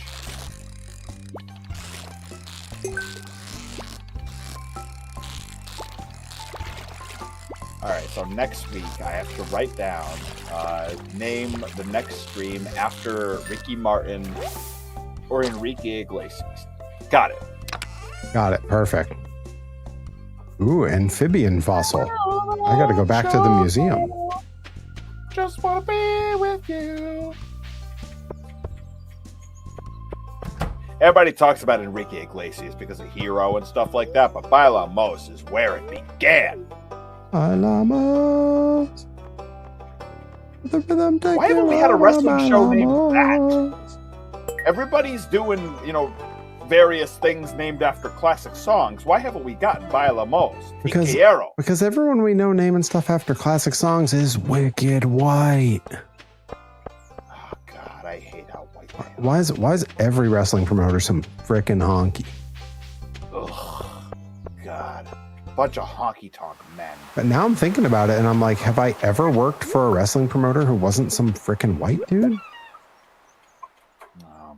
I mean, you know what? All the girlies are not saying that they're pretty fly. I mean, why is the ocean so green all of a sudden? This is not the color it was before. What happened? Oh my God, what happened? Why is it all... Is it polluted?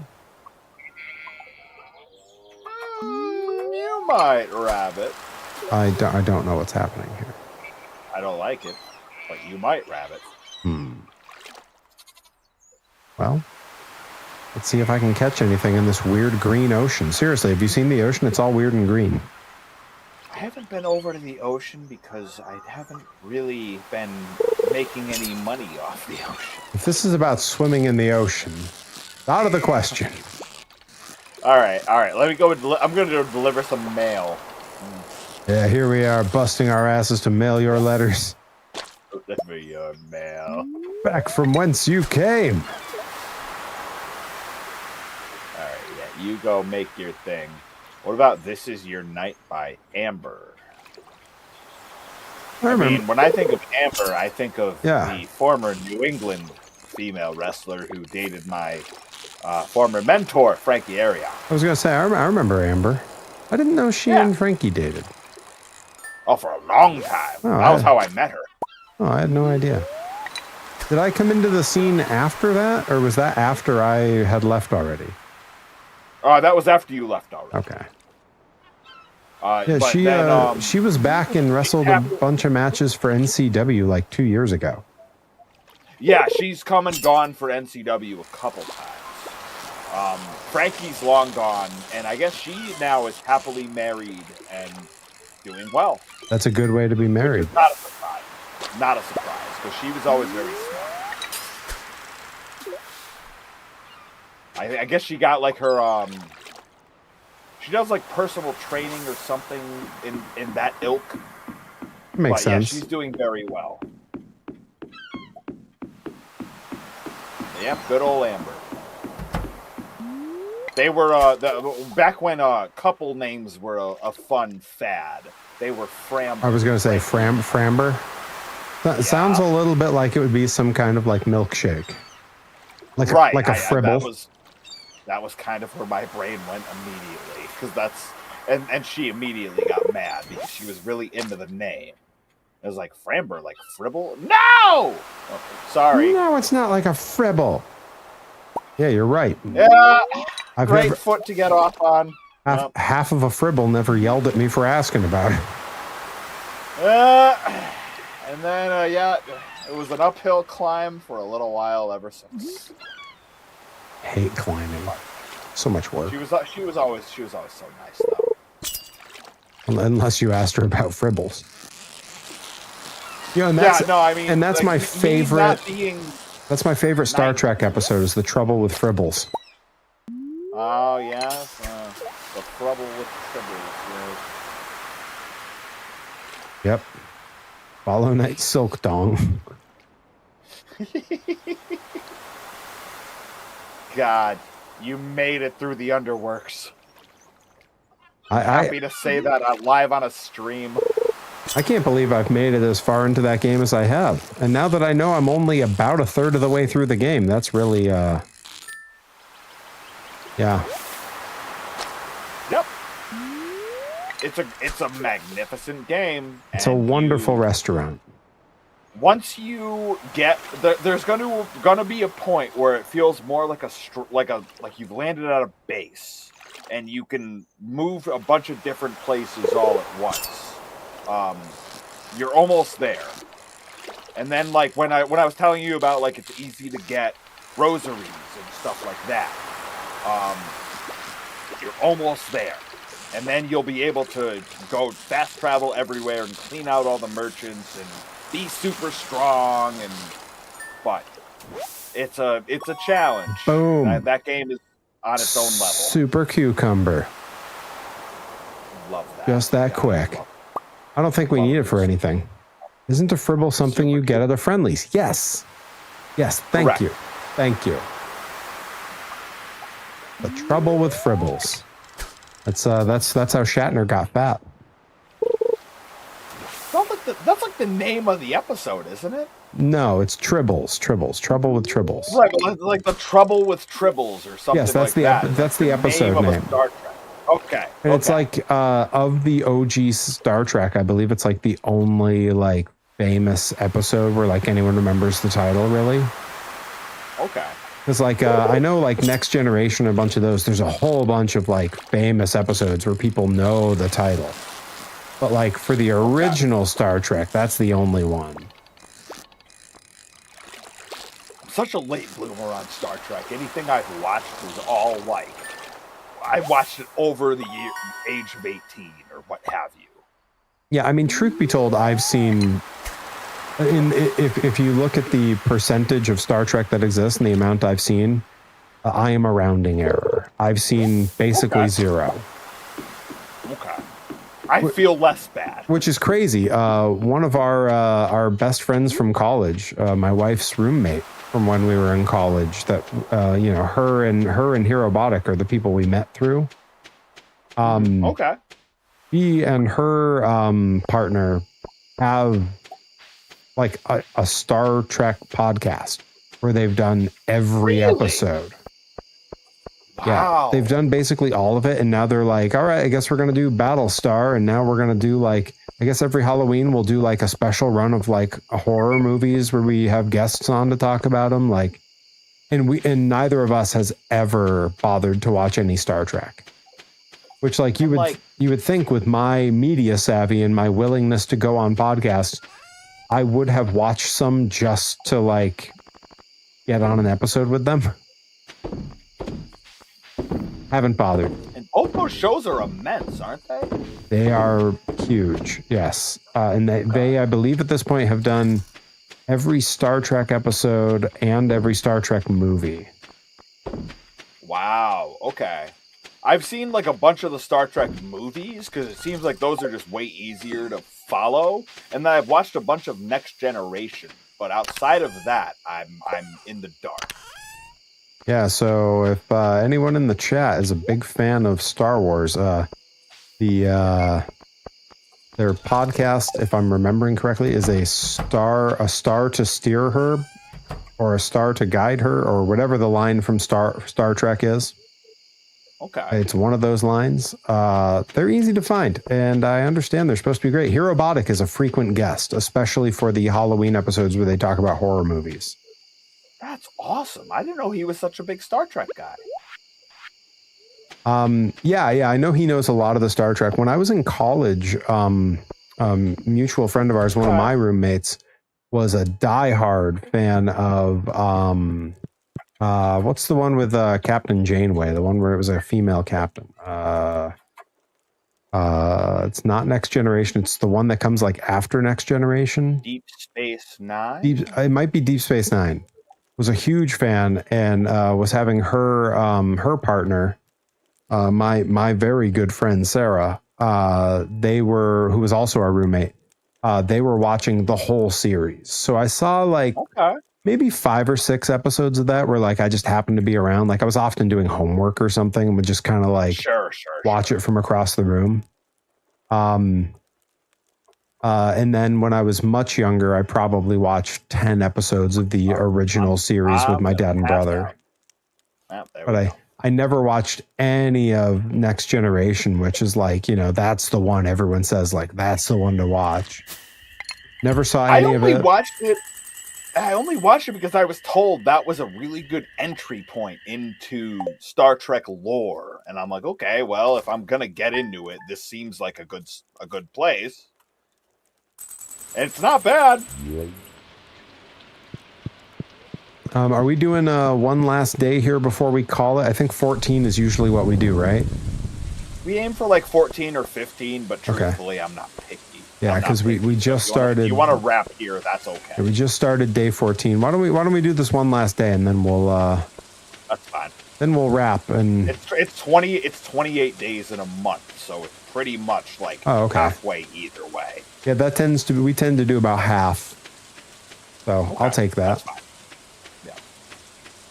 Because we've got some workshopping to do. And wink, how? Wink, nudge, nudge.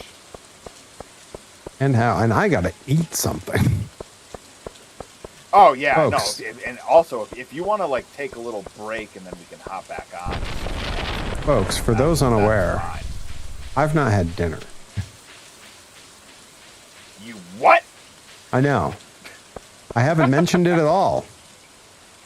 Not once. Well, certainly not once. It was way more than once. Yeah, seriously, the ocean's really green now. That or I'm like forgetting what the ocean looked like. Is that acid rain?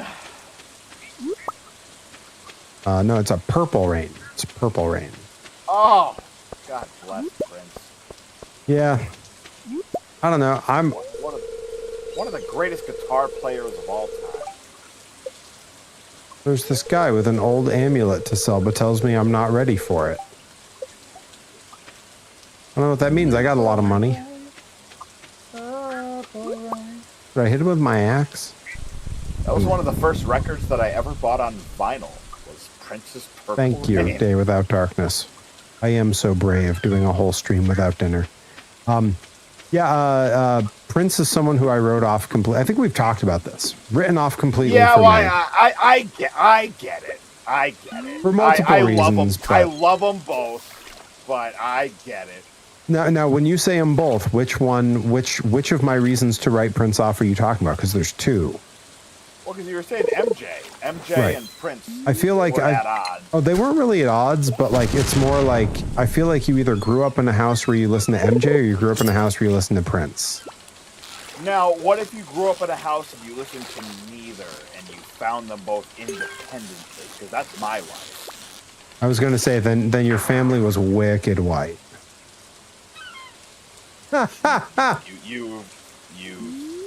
You've seen my house. I am aware. I don't know what to tell you. No. The other reason is because Prince was such a dickhead to Weird Al forever. Like openly a dickhead to Weird Al. I heard that and I was like, yeah. I didn't even think of the Weird Al. Ain't nothing he could have done musically that's going to make him worth it to me. Okay, I get that. I always thought of the Michael Jackson and Prince situation, I guess you'd call it, or yeah, like they it's just seem to be at a weird at odds like thing. I think it's totally fine for an artist to be like, nah, I don't really want Weird Al to parody my song. Like that's fine. That's your prerogative. But to be like shitty about it and then to literally have your security go find Al at the Grammys and tell him, tell that man to not make eye contact with me. Nah, he can get fucked. Short little dead bastard. Yeah, I get it. I hope I get where you're coming from. I hope he got shorter before he died because I know how angry he was that he was short. Yeah, I mean, us short folks have a reason to be mad. No, I think there's a lot of short people. I like being what, around. Do you think I'm tall? Tall is a point of view, Anakin. Yeah, see, yeah. Stop, you're right in your tracks. And you're like, he is not tall. Look, I am constantly getting people's height wrong. When I insisted to Rip that I was pretty sure he was 5'10", he got very angry at me because he is not. He is not. Also, when I insisted long ago, when I insisted to both him and Delmy that I thought they were the same height, they both got really mad at me.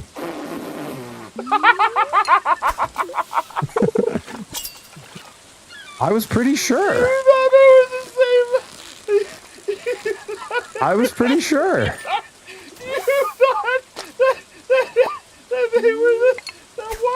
Look, I still insist. I don't think their height is all that different.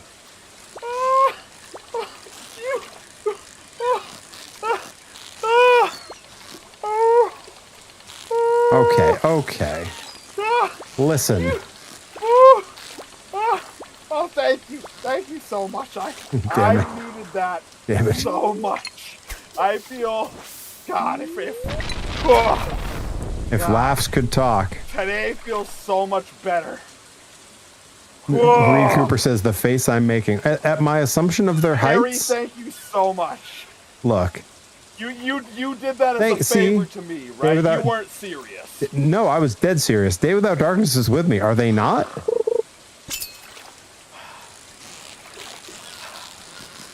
God bless America. Look, they seemed like the same height to me. God, they were like 3 inches apart. That's not that much. Maybe that's the issue. There's a joke there somewhere. We'll workshop it. Well, like I also that's what the H then in Reed H. Cooper stands for. Reed Hilarious Cooper, because it was that funny, sir. I also told Rip that I thought he and Andy Brown were the same height, and he got real offended. This just keeps getting better. Are they not? Why, dude? This should be like a whole stand-up routine, for people that know wrestling. Well, look, here's killing it right here's the thing: is if you asked me, gun to my head, which of the two was taller, I don't think I'd let it go off. I don't think I could tell you. So good. also, I mean, for some of them, I hear ya. Sure. Andy Brown and Ripper, that's a tougher one. Reed Cooper says, Perry, have you been to an eye doctor lately? I don't know. Look, they all look the same height down there. Okay. What? Not ire. Oh yeah, hang on. Not higher. There we go. Eye level. Eye level. I got you. Look, from up here above my 6'3" throne, You're in a special spot, dude. I get it. everyone looks the same height. Well, what's crazy is I always think like, oh yeah, Dijak is way taller than me. And then people are like, not particularly. And I'm like, really? Yeah, you told me that. Well, and Yup. I didn't. Not. I didn't. Okay, here's a great story about a moment that Omega Club mentioned earlier. Dijak's re-debut in Blitzkrieg after leaving WWE. I'm in the ring helping CPA celebrate when Dijak comes in. And when Dijak came up behind us, he had told me beforehand, specifically, he said, you stand toward the back so that everyone can be seen. You know, we're doing a lot of careful staging. You know, that's one of those things you really learn a lot about when you work for a television company. Right. And so he's like, I want everyone sort of layered like this. Perry, you'll be toward the back because they can see you over them. We don't want you blocking it. We want it to look like a lot of bodies. And then he goes, and because you're in the back and I need to kind of come through you all, I'll put my hand on you and that'll be your cue to kind of like let me through. And the rest of them will know. What I didn't know is he was going to warlord me. When I met the warlord and took my picture with him, he put his arm around me and then very heavy pulled down on my shoulders so I would slouch a little so we looked like the same height. Dijak did that to me in that moment because he wanted to look taller than me. And I didn't realize it till after. And I remember being like, why would he need to do that? He's taller than me. And your response was, not on camera. And I was like, that can't be right. And you were like, he's not really taller than you. I was like, no, he has to be. And everyone's going, yeah, he's... Well, and that's, it was Leary who told me because I was arguing it with him. And he goes, yeah, he's like 6'4". You're like 6'3". You're basically the same height. Well, like, I also should have been the first guy he wrestled before CPA. Well, it should have been you first. I also tend to think that, in my mind, Bryce Donovan is taller than me. Yeah, and then I saw the clip of us wrestling at Grind, and I was like, oh, either I'm taller than him or he's got some bad posture. And I don't think it's his posture. I think he stands up pretty straight. Yep, I think so, but I also think that you are taller than him. Reminds me when they made Effie Duck in an NJPW. Oh, we get to see Effie this weekend, too. Man, we get to see all the homies.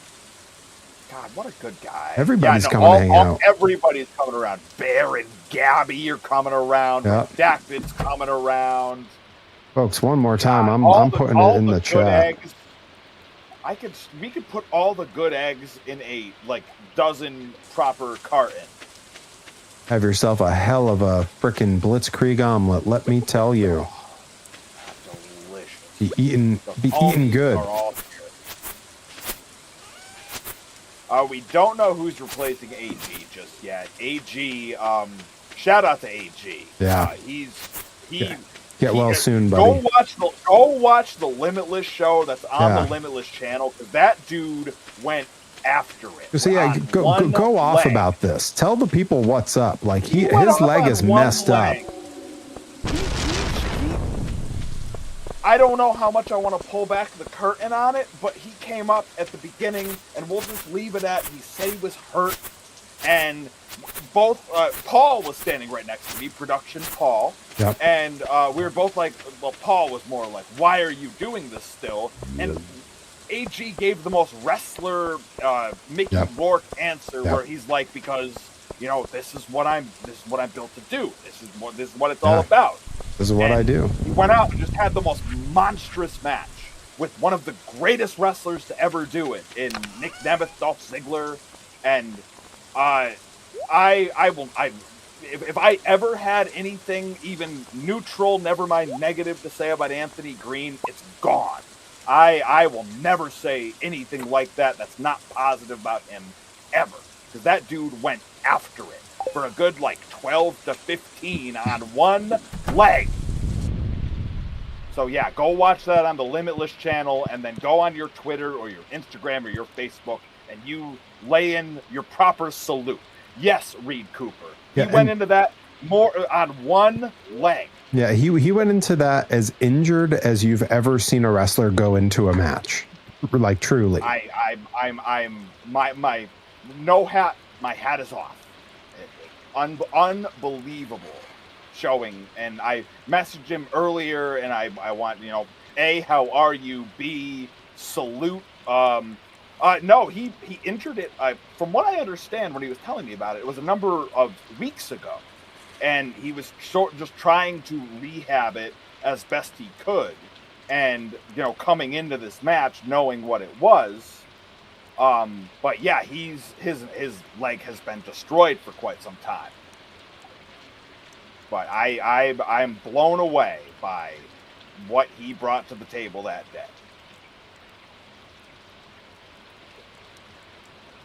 But yeah, Limitless Wrestling, the full stream is on, and I encourage you to give it a look. Interesting. Well, I'm sorry to hear that, but yeah, with regards to this past weekend, my hat is off. I just saw Adam NX67's comment. Yeah, man. Yeah, my lack of understanding people's height means I'm definitely doing the Crash Holly thing, where I'm 7 foot tall and 800 pounds. I am a super heavyweight. I will say there are wrestlers. When I was a wrestler, that's what I did. Well, there are wrestlers who, in my mind, are mostly the same size as me. In my head, I'm like, oh yeah, that's a comparable heavyweight to me. A good example of this is Andy Brown.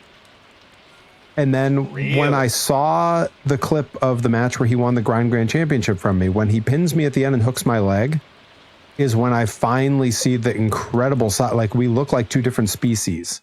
Yeah. It looks like the Miz hooking the leg on the Big Show. And in my mind, Andy's big. We're big heavyweights together, and it's no, Sorry to interrupt you, Perry. Reed, AG is the type of person where if you ever saw him in person and said that, he would, you guys would have the quick conversation, and he would unblock you. That conversation goes real easy, because I had that conversation with Chris Hero a couple years ago. Yes, sir. Hey, man. You and I are kind of mutuals here, and we've been on some shows, and you blocked me a few years ago, and I got no idea why. And you know what his response was? I don't know, man. You must have caught a stray. And he unblocked me on the spot. Yep. Yeah, dude. I mean, Reed, you're a good egg. You've been around a long time. You know a lot of people. I'm sure it was exactly the Perry Hero situation where you might have just caught a stray. I am at the your house, ready for our picture. Yep, we'll make it happen. I'm gonna get out of my bed. I've been sleeping way too late. 7:10. Sometimes you need a rest. I get it. I get it. All right. Oh, there we go. I'm gonna switch my settings so we can do our proper screenshot.